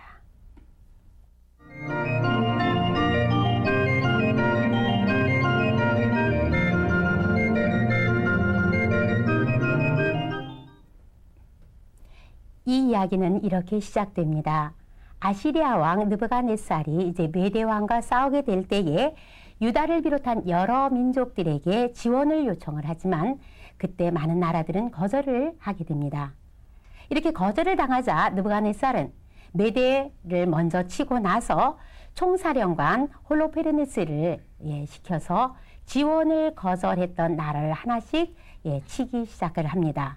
그리고 그들에게 무조건 항복하라고 전하고 있습니다. 홀로페르네스는 가는 곳마다 정말 약탈과 살인을 금치 않았기 때문에 다른 민족들은 다 그들과 다시 화평을 할 수밖에 없었습니다. 그는 가는 곳마다 그 나라의 모든 신을 다 없애버리고 또 느부갓네살만을 그들의 신으로 섬기라고 이야기를 하게 됩니다. 느부갓네살은 바로 하느님 백성의 적으로 있는 것입니다. 이것은 역사상으로 볼 때 어쩌면 안티오쿠스 4세 때의 어떤 모습들을 또 보여주는지도 모르겠습니다. 다음 시간 마카베오 때의 이 이야기를 들으시면 되겠습니다. 유다 사람들도 이제 이 이야기를 듣고 예루살렘과 그들의 주 하느님을 생각하면서 안절부절하지 못했습니다. 그렇다고 해서 다른 민족들과 같이 그들과 이대로 화평할 수는 없었습니다. 그래서 당시 대사제로 있었던 그 요아킴이 침입자들을 막기 위한 통로를 이제 막고 나서 그들이 못 들어오게 합니다. 모든 백성들, 처자나 가축이나 노예까지도 모두 베옷을 몸에 걸치고 성전이 이방인의 손에 더럽혀지지 않도록 도와달라고 단식을 하면서 애원을 하게 됩니다. 이러한 이스라엘을 보고 홀로페르네스는 작전회의를 열었습니다. 당시 암몬의 지휘관이었던 아키오르가 홀로페르네스에게 다음과 같이 조언을 했습니다. 유디서 5장 7절에서 19절의 말씀을 들어보시겠습니다. 그들의 하느님은 불의를 미워하시는 하느님이어서 그들이 하느님에게 죄를 짓지 않는 동안에는 번영했습니다. 그러나 그 후에 그들은 하느님이 정해준 길에서 벗어났기 때문에 여러 전쟁에 참패하고 포로로 잡혀서 외국으로 끌려갔으며 그들의 신전은 완전히 파괴되고 도시들은 적군에게 빼앗겼던 것입니다. 그러나 지금 그들은 하느님에게 다시 돌아왔고 여러 곳에 흩어져 살던 사람들이 돌아와 성전이 있는 예루살렘을 다시 찾았으며 아무도 살지 않던 이 산악지대에 다시 자리를 잡았습니다. 아키오르는 여기에서 이스라엘의 하느님은 불의를 미워하시는 하느님, 정의로우신 하느님, 그리고 그들이 율법을 어기지 않는 한 그들을 돌봐주시는 분이라는 것을 알려주고 있습니다. 그러나 홀로페르네스는 이 이야기를 듣지 않고 오히려 아키오르를 이스라엘 사람들에게로 쫓아버립니다. 그리고 아키오르는 이제 이스라엘 사람들에게 와서 이 모든 사실을 알리게 되었습니다. 아키오르의 말을 듣고 백성들은 정말 엎드려서 하느님께 간구를 했습니다. 우리들을 좀 살려주십시오라고요. 다음 날 홀로페르네스는 이제 베툴리아에 진을 쳤고 수로와 수원지를 다 막아버렸습니다. 시간이 갈수록 이제 사람들은 양식도 떨어졌고 물이 없어서 길거리에 쓰러지기 시작을 했고 큰 소리로 야훼 하느님께 살려달라고 울부짖었습니다. 그러나 너무나 고통스러웠기 때문에 백성들은 이제 우리도 그들과 화평을 하자라고 이야기를 했을 때 지도자 우찌야는 만일 닷새가 지나도 우리에게 아무런 도움이 오지 않는다면 당신들의 말대로 항복하자고 했습니다. 그때 유딧이 이 소식을 듣고 나오게 됩니다. 창세기 26장 34절에 보면 유딧이라는 이름이 있는데요. 아마 저자가 이 이름을 택한 것은 아닌지 모르겠습니다. 유딧은 야곱의 후손이요 아름답고 재산이 많은 과부였습니다. 그녀는 과부 생활을 하면서도 늘 단식을 했고 또 하느님을 무척 공경했기 때문에 어느 누구도 그를 업신여기지 못했습니다. 유딧이 이 소식을 듣고는 8장 12절에서 18절에서 이렇게 말하고 있습니다.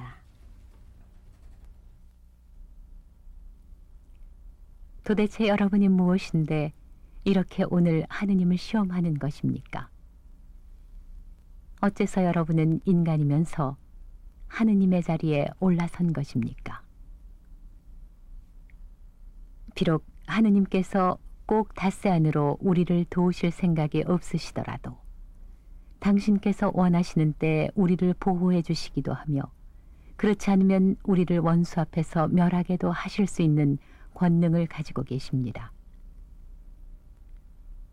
여러분은 주 우리 하느님께서 계획하신 일에 대하여 이렇다 저렇다 말하지 마시오. 그러니까 하느님께서 우리를 구원해 주시기를 기다리면서 우리를 도와줍시사고 그분에게 간청합시다.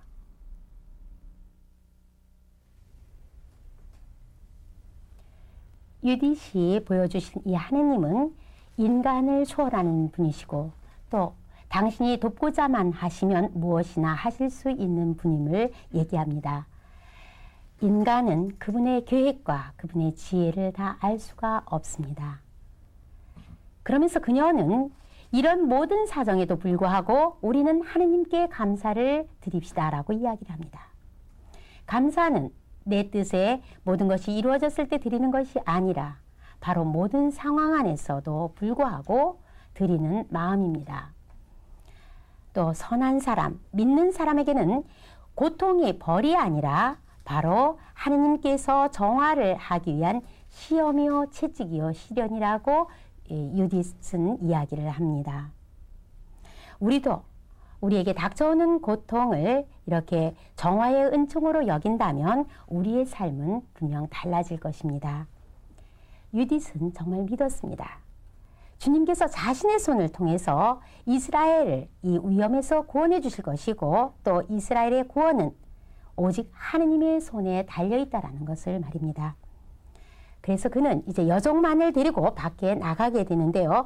그가 먼저 한 것은 재를 쓰고 베옷을 입은 뒤 예루살렘 성전에 가서 향을 올리면서 야훼 하느님께 기도를 드린 것이었습니다. 또 9장 5절에서 6절에서도 보면 그녀는 과거, 현재, 미래의 일을 계획하고 추진하시는 하느님을 고백하게 됩니다. 그는 이 과부에게 뜻하는 일을 이룰 수 있는 힘을 주소서, 그리고 여자의 손을 이용하여 그들의 콧대를 꺾으소서. 당신은 보잘것없는 사람들의 하느님이고 불쌍한 사람들, 약한 사람들, 버림받은 사람들, 희망 없는 사람들의 구조자이십니다. 여기에는 구약 신심의 특징인 가난한 자, 남은 자들을 중요시하는 아나빔 사상이 함께 들어가 있습니다.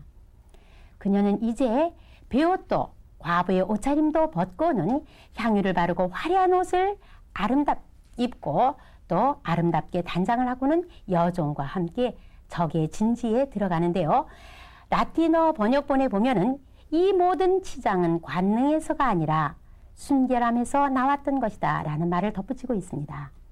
그는 적의 진지에 들어가서 이스라엘을 정복할 수 있는 길을 보여주겠다라고 이야기를 합니다.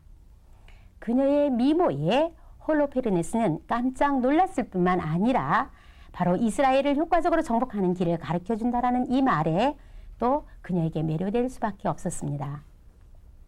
뜻그림에서 보시는 바와 같이 유딧은 이스라엘이 범죄할 때만 그들을 공격할 수 있는데 그때가 언제인지 알기 위해서는 밤에 골짜기에 나가서 하느님께 기도를 드려야 알려 드려야 하고 그 후에 알려주겠다고 말하고는 4일 밤을 나가서 매일 이스라엘을 위해서 기도를 드렸습니다. 그동안 유딧은 오직 여종이 가져온 음식만을 취했다라고 되어 있습니다. 나흘째 되던 날 유딧에게 탐욕을 품은 그 홀로페르네스는 큰 잔치를 베풀어서 유딧을 초대합니다. 그는 너무 기쁜 나머지 술에 온전히 취해 있었고 이 기회를 타서 유딧은 무엇인가를 계획하게 됩니다. 전능하신 주 하느님, 예루살렘을 높이기 위하여 제 손으로 하려는 일을 돌봐 주십시오. 지금이 바로 당신의 유산을 확보할 때입니다. 라고 기도하죠. 그의 머리를 움켜잡고 이스라엘의 주 하느님, 오늘 저에게 힘을 주십시오. 하면서 있는 힘을 다하여 그의 목덜미를 2번 칼로 내리셔서 그의 머리를 잘랐습니다. 그리고는 휘장으로 그의 몸을 치워버리고는 그 머리를 하녀에게 주어서 곡식 자루에 넣고 늘 기도하던 대로 밖으로 유유히 나갔던 것입니다. 그리고 그는 이제 이스라엘의 진지로 돌아오게 되는데요. 에스겔서와 마찬가지로 이스라엘의 운명이 이렇게 크나큰 잔치가 벌어지는 데서 이루어지고 있습니다. 그녀는 성문에 이르러 사람들에게 말했습니다. 13장 11절을 자매님께서 읽어주시겠습니까? 열어주시오. 성문 좀 열어주시오. 하느님, 우리 하느님께서 우리와 함께 계십니다. 오늘 이렇게 해주신 것처럼 힘과 그리고 또 원수를 누르는 권능을 이스라엘 사람들 가운데 나타내 보이셨습니다. 그녀의 이 말을 듣고 이스라엘 사람들은 모두 달려왔습니다. 그때 그녀는 하느님을 찬양하십시오. 찬양하시고 또 찬양하십시오. 라고 큰 소리로 외쳤습니다. 이때 우치야 역시 당신은 이 세상 어느 여자보다도 지극히 높으신 하느님 앞에서 복받은 여자입니다. 라고 칭송을 하게 됩니다. 그녀가 복받은 여자라는 이 칭송을 받을 수 있었던 것은 바로 그녀가 하느님 앞에서 곧바로 걸어갔고 그로 인해서 또 민족이 굴욕을 당했을 때 자신을 아낌없이 내어놓았기 때문이라고 볼 수가 있습니다. 살신성인하고 또 대의를 위해서 자신을 아끼지 않았던 이 여인의 모습은 참으로 아름답게 느껴집니다. 이제 이날 아키오르는요, 그 자리에서 할례를 받았고 이스라엘 민족의 한 사람으로 되었다라고 성서는 말하고 있습니다. 다음 날 유다인들은 그 적장의 머리를 망대에 걸어놓고 아시리아 진영을 공격했는데 그 결과 장군을 잃은 적들은 결국 패전하고 말았습니다. 모든 사람들은 유딧에게 당신은 예루살렘의 영광이요 이스라엘의 영예이며 우리 민족의 자랑입니다. 라고 축복을 합니다. 이스라엘의 모든 여자들은 그녀를 찬양했고 또 유딧은 여자들을 인도하면서 모든 사람들의 앞장을 섰고 모든 남자들은 그들을 뒤따랐다고 성서는 말하고 있습니다. 그 시대상으로 본다면 이런 일들은 사실 불가능한 일인데도 불구하고 성서 저자가 이렇게 기록했다면 이 유딧이 얼마나 위대한 여인인가를 우리가 알 수가 있을 것입니다. 그녀는 승리를 주신 하느님께 다음과 같이 큰 소리로 찬양을 하는데 유디서 16장 5절 16절의 말씀을 들어보시겠습니다. 전능하신 주님께서는 여성의 손을 통해서 원수들을 물리치셨습니다. 감미로운 향기를 풍기는 제사도 대단한 것이 아닙니다. 더구나 주님께 드리는 기름진 제물도 아무 가치가 없사옵니다. 다만 주님을 경외하는 사람이 언제나 위대합니다. 이 승리의 찬미가는요, 구약 성서의 가장 오래된 찬미가 중에 하나로 뽑히고 있습니다. 라틴어 번역본을 보게 되면 이런 말이 덧붙습니다. 당신 여종이 손상받지 않게 하시고 또 죄로 얼룩짐이 없이 돌아오게 하셨습니다. 라고요. 유딧은 그 후에 존경을 받으면서 과부로서 정절을 지키면서 살았고 또 여종에게 자유를 주었을 뿐만 아니라 가지고 있는 모든 재산을 친척들에게 나눠주었다라고 되어 있습니다. 이스라엘은 그녀가 죽은 후에도 오랫동안 평화를 누렸던 것입니다. 그녀의 올바른 삶에 하느님께서는 축복을 하셨던 것이지요.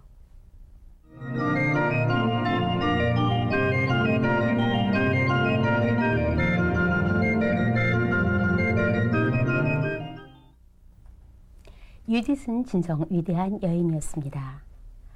물론 어떤 이들은 목적이 선하다고 해서 그 방법이 옳지 못하면 목적을 정당화시킬 수 없다라는 그 어떤 윤리적인 원칙에 입각해서 이 유딧의 결함을 지적하고 있습니다. 그러나 이 책이 어떤 윤리적 지침을 제시하려는 데 목적이 있는 것이 아니고 바로 신뢰하는 자들을 보호해 주시는 하느님, 그리고 당신께 교만하게 도전하는 자를 당신의 이름으로 물리치시는 이야기로 보시면 되겠습니다. 여기에서 유딧은 바로 하느님의 정의의 도구 역할을 하게 됩니다. 도표에서 보시면 유딧의 모습이 나타나고 있습니다. 유딧은 진정 바로 신앙인의 모범이요 한민족의 자랑스러운 여인이었습니다. 우리도 살아가면서 느부갓네살로 상징되는 세상의 권력과 불의를 만나게 되는데, 그런 가운데 우리는 신앙의 도전을 겪게 되고, 또한 이런 권력과 불의는 인간들에게 바로 하느님의 존재를 말살시키려고 유혹을 하고 있습니다. 유딧은 이런 가운데서도 믿음을 지키면서 정의롭게 나아갔고, 이러한 하느님의 모습을 백성들에게 드러내 보여줬습니다. 그녀는 이 불의에 대적해서 승리하려면 박해와 고통 중에서라도 늘 경건하고 올바른 삶을 살아야 한다라고 강조하고 있고, 또 이런 고통 가운데서도 늘 정화된 삶을 살아야 한다라고 제시해주고 있습니다. 그뿐만 아니라 하느님께서 꼭 도와주시고 인도해 주심을 믿고 그녀는 그분의 뜻에 일치하여서 살아왔습니다. 그렇게 한다면 아무리 힘없고 나약한 사람일지라도 하느님께서는 기묘하게도 그들을 도와주심을 이야기해 주고 있습니다. 주역에도 보면 하늘로부터 이것을 도우니 길하고 이롭지 않은 것이 없다라고 이야기를 하는데, 바로 이런 것을 두고 하는 말이 아닌가 생각됩니다. 그녀의 그러한 삶은 자신으로 그치는 것이 아니라 백성들을 하느님께로 돌아서게 했습니다. 성인이 하늘의 신묘한 도로 가르침을 베푸니 세상 모든 사람이 마음으로 따른다는 현인들의 말처럼 그녀는 하느님의 정의로움을 밝혔고 그 하느님의 정의를 백성들에게도 가르쳤습니다. 그렇기 때문에 모든 이들이 아멘 하면서 그녀를 따랐던 것입니다. 그녀가 비록 과부요, 또 사회적인 지위가 없는 한 여인이었지만 이스라엘의 모든 남자들이 그를 따랐다고 말하는 것이 바로 이런 까닭이 아닐까 생각됩니다. 그녀는 그뿐만 아니라 여성들의 모범이라고 할 수가 있습니다. 또한 성모 마리아의 예언의 모습으로 나타나고 있습니다. 소극적이고 순종적이고 또 용기 없고 나약하다라고 단정짓는 여성들에 대한 이미지를 이 유딧은 하나의 행동 차원에서만이 아니라 바로 신앙 차원에서도 새롭게 승화시키고 있습니다. 그녀는 개인의 삶에 있어서는 율법에 충실하고 또 하느님을 철저히 신뢰한 여인이었지만 그것으로 그치지 않았습니다. 자신의 신앙관을 따라서 스스로의 삶을 결정할 수 있었고 또 실행할 줄 아는 독자적이고 아주 자유로운 여인이었습니다. 당시 율법에 의하면 일주일만을 상복을 입고 지내도 됐습니다. 그런데 그녀는 3년 4개월간을 상복을 입고 단식하면서 혼자 지냈다라고 이야기를 하고 있습니다. 여성이며 과부임에도 주저하지 않고 그녀는 온갖 전쟁과 고통을 가하는 무력 앞에서 떨고 있는 이 약한 이스라엘 백성들을 구하기 위해서 자신의 모든 것을 내어놓는 용기 있는 여인이었고, 그야말로 대의 멸진하는 여인이었습니다. 또 당시는 전쟁 상황에서 여성이라고 한다면 남성들의 어떤 그 성적인 대상으로도 여겨졌었는데 유딧은 이 전쟁의 나쁜 습성을 역이용하여서 그것을 뒤엎은 참으로 지혜로운 여인이었습니다. 또 지도자 우찌아에게 힐책하면서 그를 대신해서 바로 하느님의 뜻을 선포한 여인이면서 동시에 우찌아처럼 눈앞에 어떤 현실 안에서 급급하거나 연연하지 않았던 아주 멋진 여인이었습니다. 그뿐만 아니라 그녀는 때를 아는 여인이라고 말할 수 있습니다. 우지아는 자신의 때에 하느님의 때를 맞추려고 했지요. 그러나 그녀는 바로 하느님의 때, 즉 천시에 자신의 때를 맞추었습니다. 주역에 보면 시중이라는 단어가 나옵니다. 알맞은 때에 알맞게 행동하는 것, 즉 제때에 맞게 사는 삶을 말합니다. 이 제때란 자신이 계획한 때가 아니라 바로 하늘의 때, 하느님이 계획하신 때입니다. 성인이라는 것은 바로 이렇게 시중할 줄 아는 사람입니다. 즉 나갈 때 나가고 들어갈 때 들어가는 이렇게 행동하는 사람들을 말하지요. 주역에 보면 또 움직일 때와 고요할 때가 제때를 잃지 않으면 그 돈은 광명하리라 라는 말이 있습니다. 바로 유딧과 같은 사람을 두고 하는 말이라고 보겠습니다. 유딧은 우리에게 여성이라는 이름하에 가해지는 한계를 뛰어넘으라고 촉구하고 있습니다. 우리도 유딧과 같이 이웃과 민족의 구원을 위해서 내 자신을 아낌없이 내어놓았을 때 하느님은 우리를 통해서 이 땅의 구원을 이루어 주시리라 저는 믿습니다. 우리나라의 역사 안에서도 보면 임진왜란 때 왜군의 적장과 함께 자신의 목숨을 바쳤던 우리 선조 논개가 있지 않습니까? 또 일제의 압박 때에 독립을 위해서 자신의 몸을 아끼지 않았던 유관순, 이런 분의 애국과 용감성은 어느 사람 못지않게 우리 민족의 등불이 되었습니다. 그뿐 아니라요. 근데 우리 여성사를 돌아보면요, 김마리아나 황에스텔 또 어윤이, 이신혜 같은 분들은 하느님을 믿었기 때문에 민족의 해방과 자유를 위해서 아낌없이 자기를 내어놓았던 여성들입니다. 우리가 역사를 돌아보면 유디처럼 그녀의 업적이 드러날 수도 있지만 많은 경우 사장되어서 무명의 인물로 사라지는 사람들도 많이 있습니다. 그러나 어쩌면 이런 무명의 용감한 여성들을 통해서 하느님의 구원 역사가 이루어지는 것인지도 모르겠습니다. 그래서 유딧은 구원의 통로였던 성모 마리아의 예언이라고도 보고 있는 것입니다. 유다 전승이 유딧을 하느님 백성의 대변자라고 여겼듯이 교회 전승은 유딧을 바로 참다운 하느님 백성의 대변자인 마리아의 예언이라고 보고 있습니다. 유딧은 바로 예루살렘의 영광이요 또 이스라엘의 영예요 자랑인 까닭에 지극히 높으신 하느님의 딸로서 여인 중에 복되시며 교회의 영광이요 기쁨이며 영예인 마리아를 예표한다라고 이야기할 수 있는 것입니다.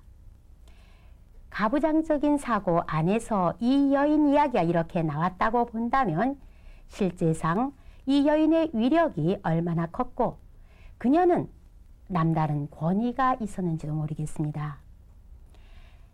옛말에 윗사람의 몸가짐이 바르면 명령하지 않아도 따르고 또 바르지 않으면 비록 명령한다 하더라도 백성은 따르지 않는다라는 말씀이 있습니다.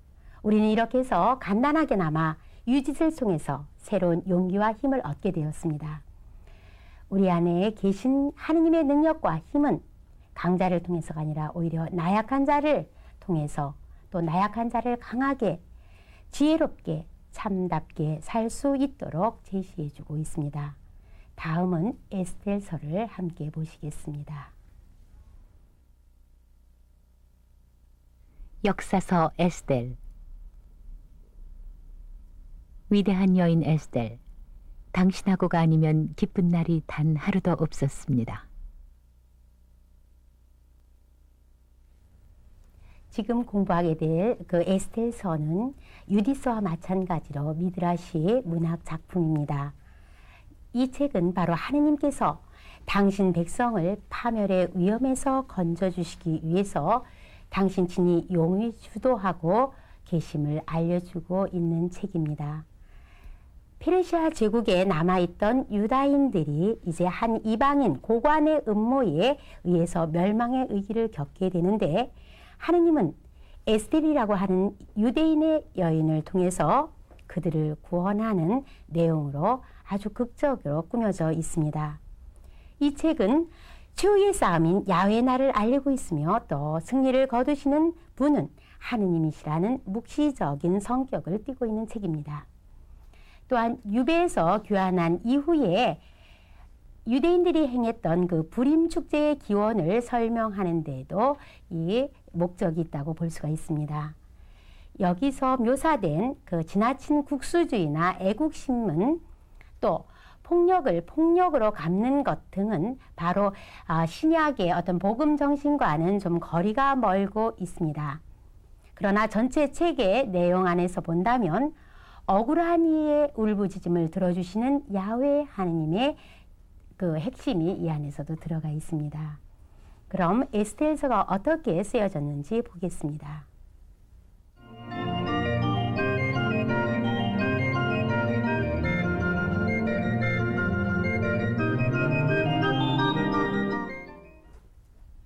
사파에서 보시는 바와 같이 책의 여주인공의 이름을 따서 명명된 이 에스텔서는 공동 번역에서 보시면 두 군데에 나오고 있습니다.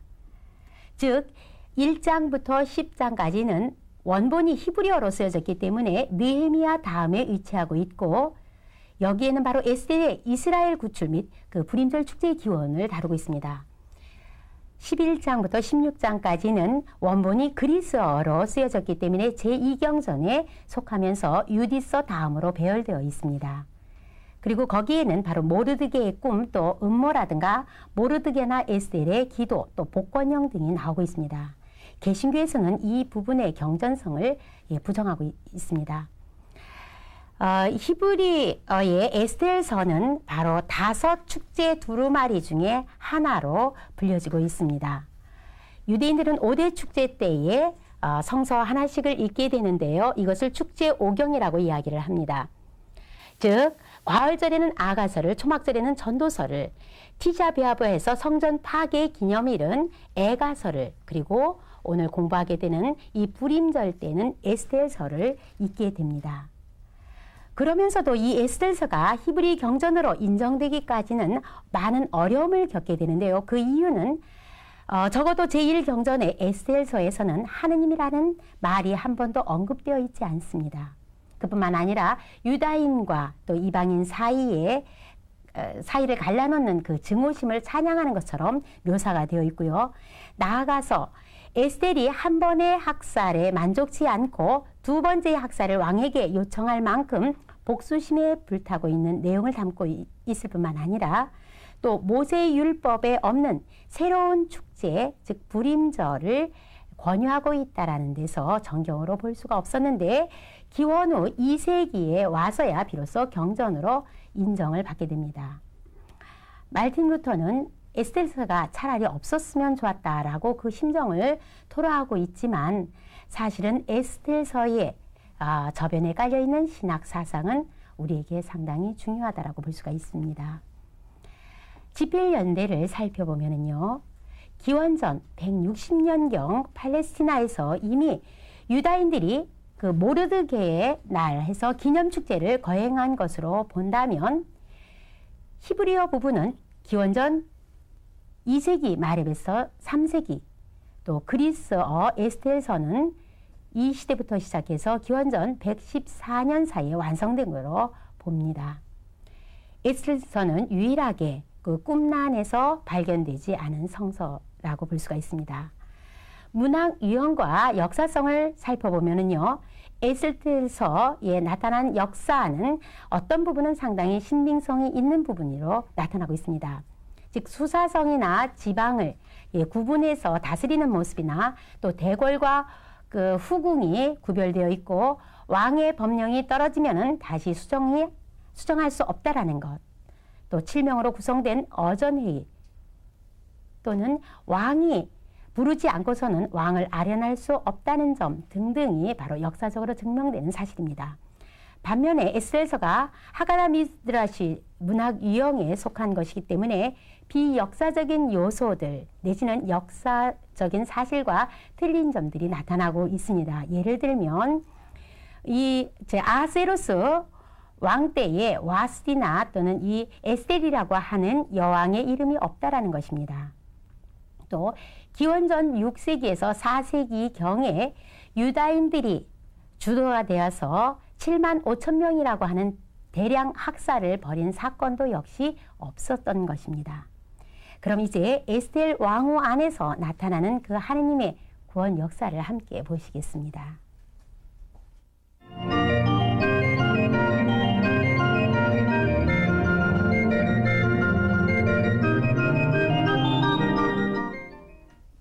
이 내용을 지도에서 보시면 바로 페르시아의 수사성에 살고 있는 그 유대인들을 배경으로 하고 있습니다.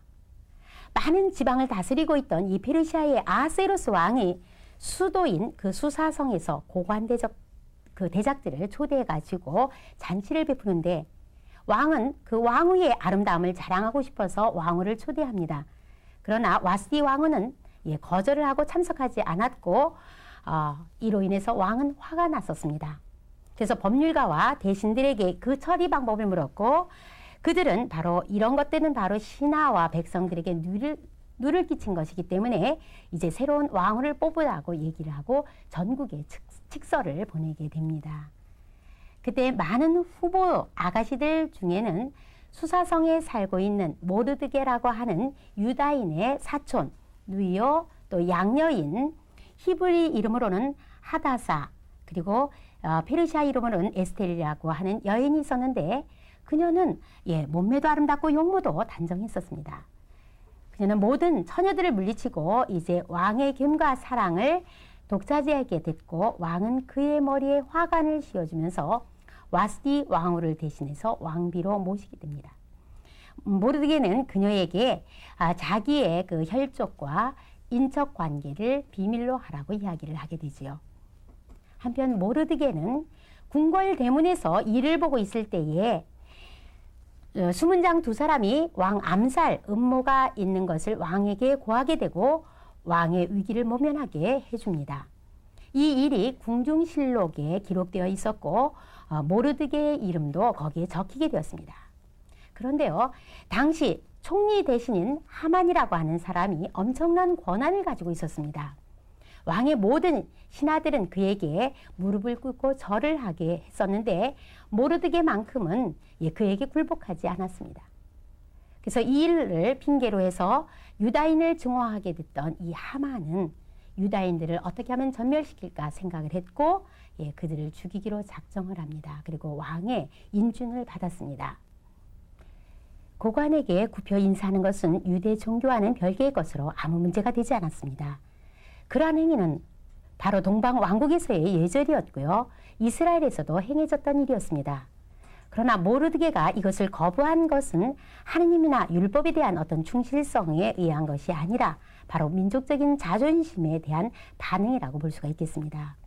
이제 하만은 주사위를 던져서 그 시행일을 아다벌 13일로 정하고 각 지방에 칙서를 발송합니다. 그날 유다인들을 다 죽이고 사유재산을 다 몰수해도 된다라고 이야기를 하지요. 하만이 왕에게 유대인을 모함하는 이 내용은요, 사실 헬레니즘 시대의 여러 문헌 안에서 나오고 있습니다. 이때 유대인들은 하느님께 충실할 것을 다시 한번 다짐하면서 기도하는데 민족의 죄에 대한 그 슬픔도 역시 표현하고 있습니다.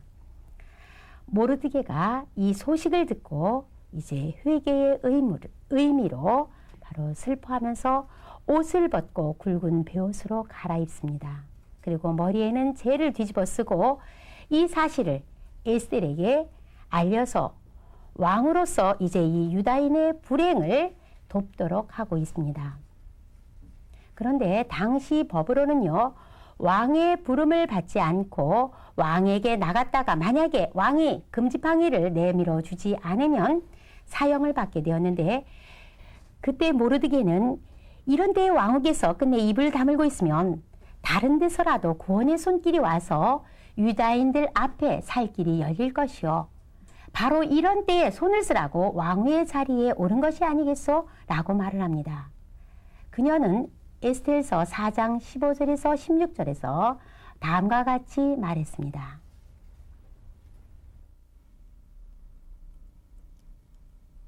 빨리 수사에 있는 유다인들을 한자리에 모으십시오. 그리고 저를 생각하고 사흘 동안 밤낮으로 먹지도 마시지도 말고 단식 기도를 올려주십시오.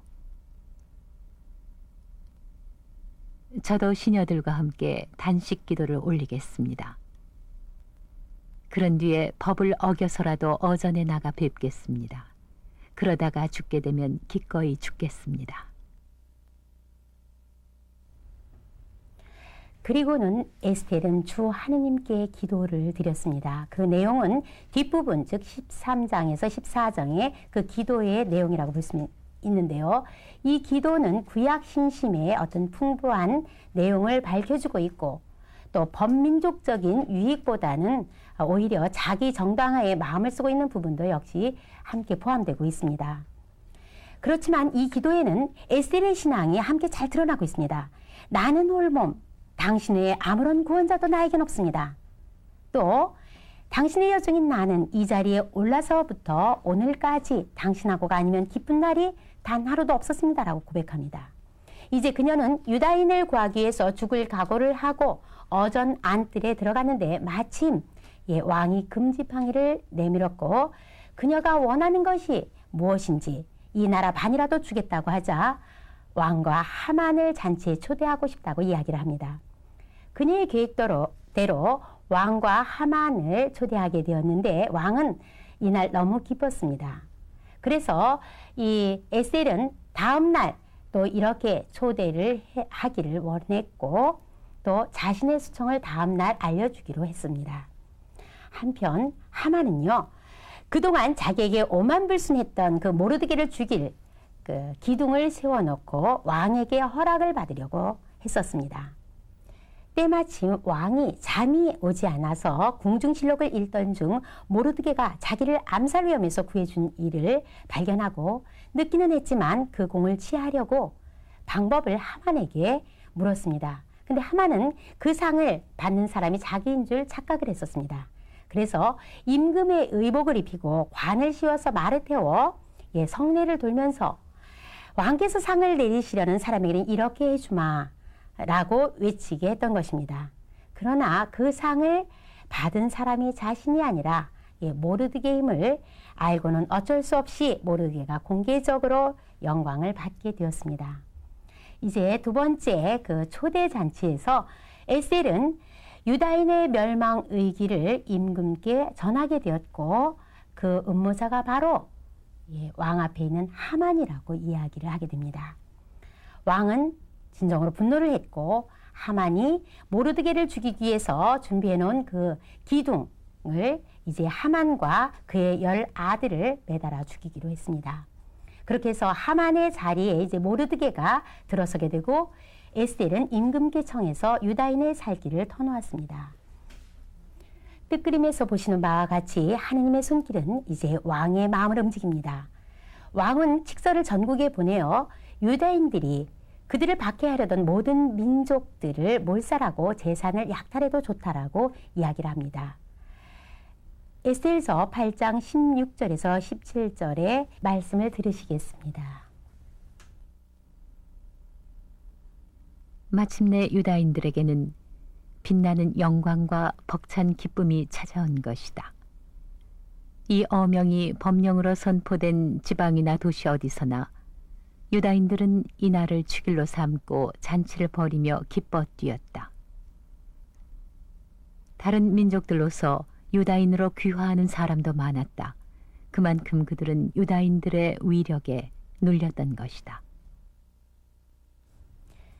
이제 거꾸로 유다인들이 죽음을 당할 뻔했던 아달월 13일, 또 수사성에서는 아달월 14일을 복수일로 정했습니다.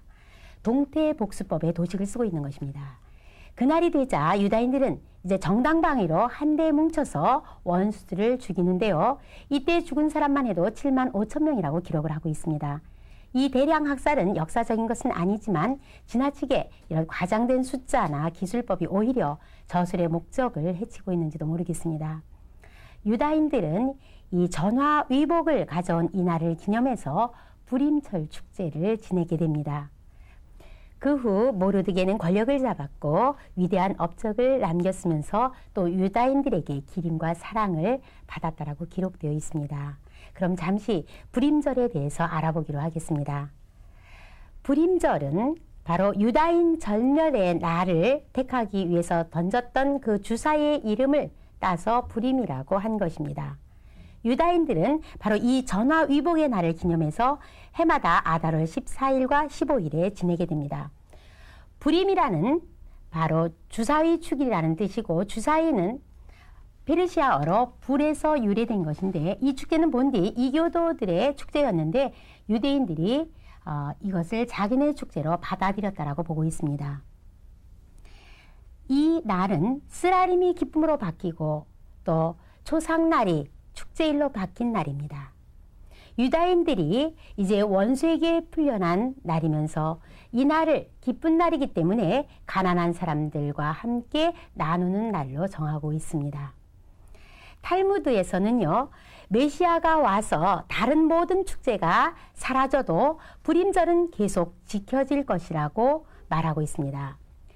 불임절의 의식을 보면 가장 핵심이 되는 의식은 바로 에스겔서를 읽는 것입니다. 유다인들에 관한 칙령이 바로 편지 형식으로 지방에 전달되었기 때문에 그것을 기억하기 위해서 이 성서는 편지의 모습으로 접혀서 장식됩니다. 그것을 읽기 전에 3가지 감사 기도를 드리고는 가난한 사람들을 위한 기부금을 냅니다. 성서를 읽는 도중에 구원이라는 단어가 나오면은 큰 소리로 읽고요.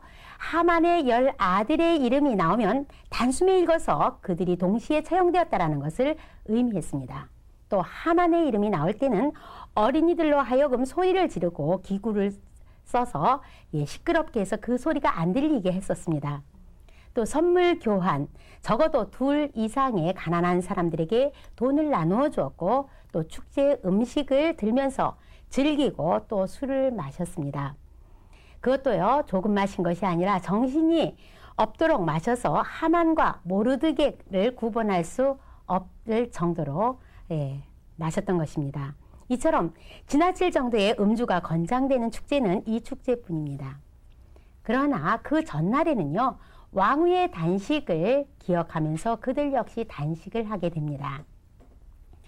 이스라엘 사람은 바로 하느님의 도움으로 그들이 죽음에서 건져진 이 사건을 기념하였고 또 악의 세력을 이겨낸 정의의 승리를 기뻐하는 날로 이 축일을 아주 크게 지내고 있습니다.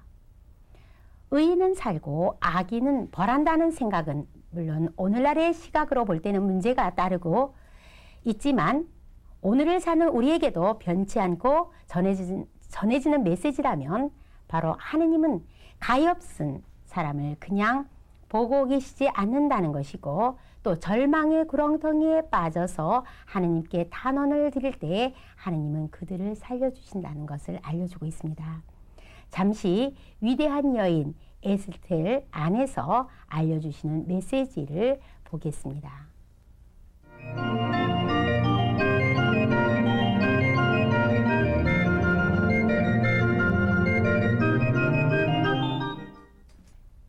에스텔서의 종교적 또 신학적 가치를 언급하기에는 여러 가지 제약점이 있는 것처럼 보이지만 그 안에 등장하는 에스텔이나 또 모르드게의 신앙은 하느님께서 이스라엘을 보호하시고 이끄신다는 것을 알게 해줍니다.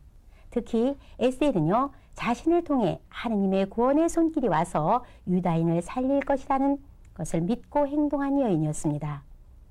에스텔의 단식 기도 등은 바로 하느님의 도우심을 청하고 잘못을 뉘우치는 전형적인 통회요 또 전례적 속죄 행위로 보고 있습니다. 사실 종교 안에서만 이런 속죄의 행위가 필요한 것이 아니라 속죄는 어떤 의미에서 인간이 하늘에게서 받은 마음이요 또 의무인지도 모르겠습니다. 그래서 성현들의 말처럼 성인은 이로써 마음을 씻어내고 길하거나 흉함에 백성과 함께 근심한다라고 이야기를 합니다. 그녀는 백성들의 오한에 함께한 여인이었습니다. 당신의 여종인 나는 이 자리에 올라서부터 오늘날까지 당신하고가 아니면 기쁜 날이 단 하루가 없었습니다. 라고 고백한 것처럼 그녀는 비록 왕으로서 편안한 삶을 살 수 있었지만 백성들이 고통당하는 것을 보고 백성들의 근심에 함께 했습니다. 옛부터 성인이란 천하의 근심보다 앞서서 근심하고 천하의 즐거움보다 뒤져서 즐거워하는 사람이라고 보고 있습니다. 그녀는 근심하고 억압받는 자기의 민족들을 위해서 죽음까지도 각오했던 또 용기 있는 여인이었습니다. 그뿐만 아니라 모든 것을 차근차근 지혜롭게 일을 처리해 나갈 줄 아는 지혜로운 여인이었죠. 여기서 이와 대조적인 하만에 대해서 잠시 보면은요. 16장 2절에서 3절에 보면 사람들은 흔히 그들의 은인으로부터 큰 은혜를 입어 많은 영예를 얻으면 점점 더 오만해진다는 말이 있습니다.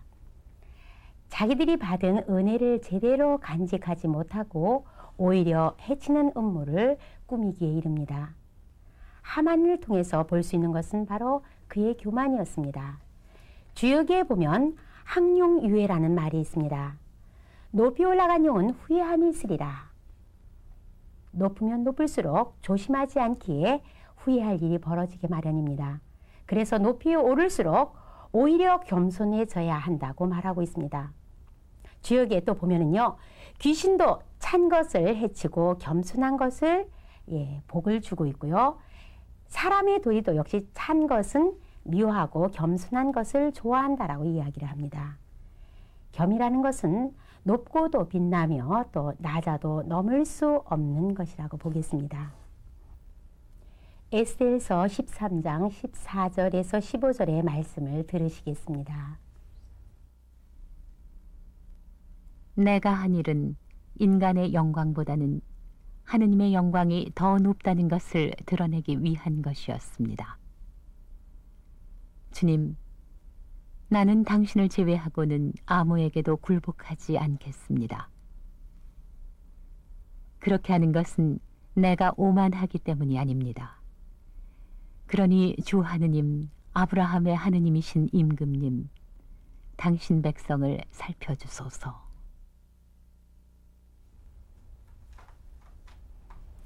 이 기도는 이 책에서 가장 아름다운 대목으로 책 전체의 열쇠라고 할 수 있겠습니다.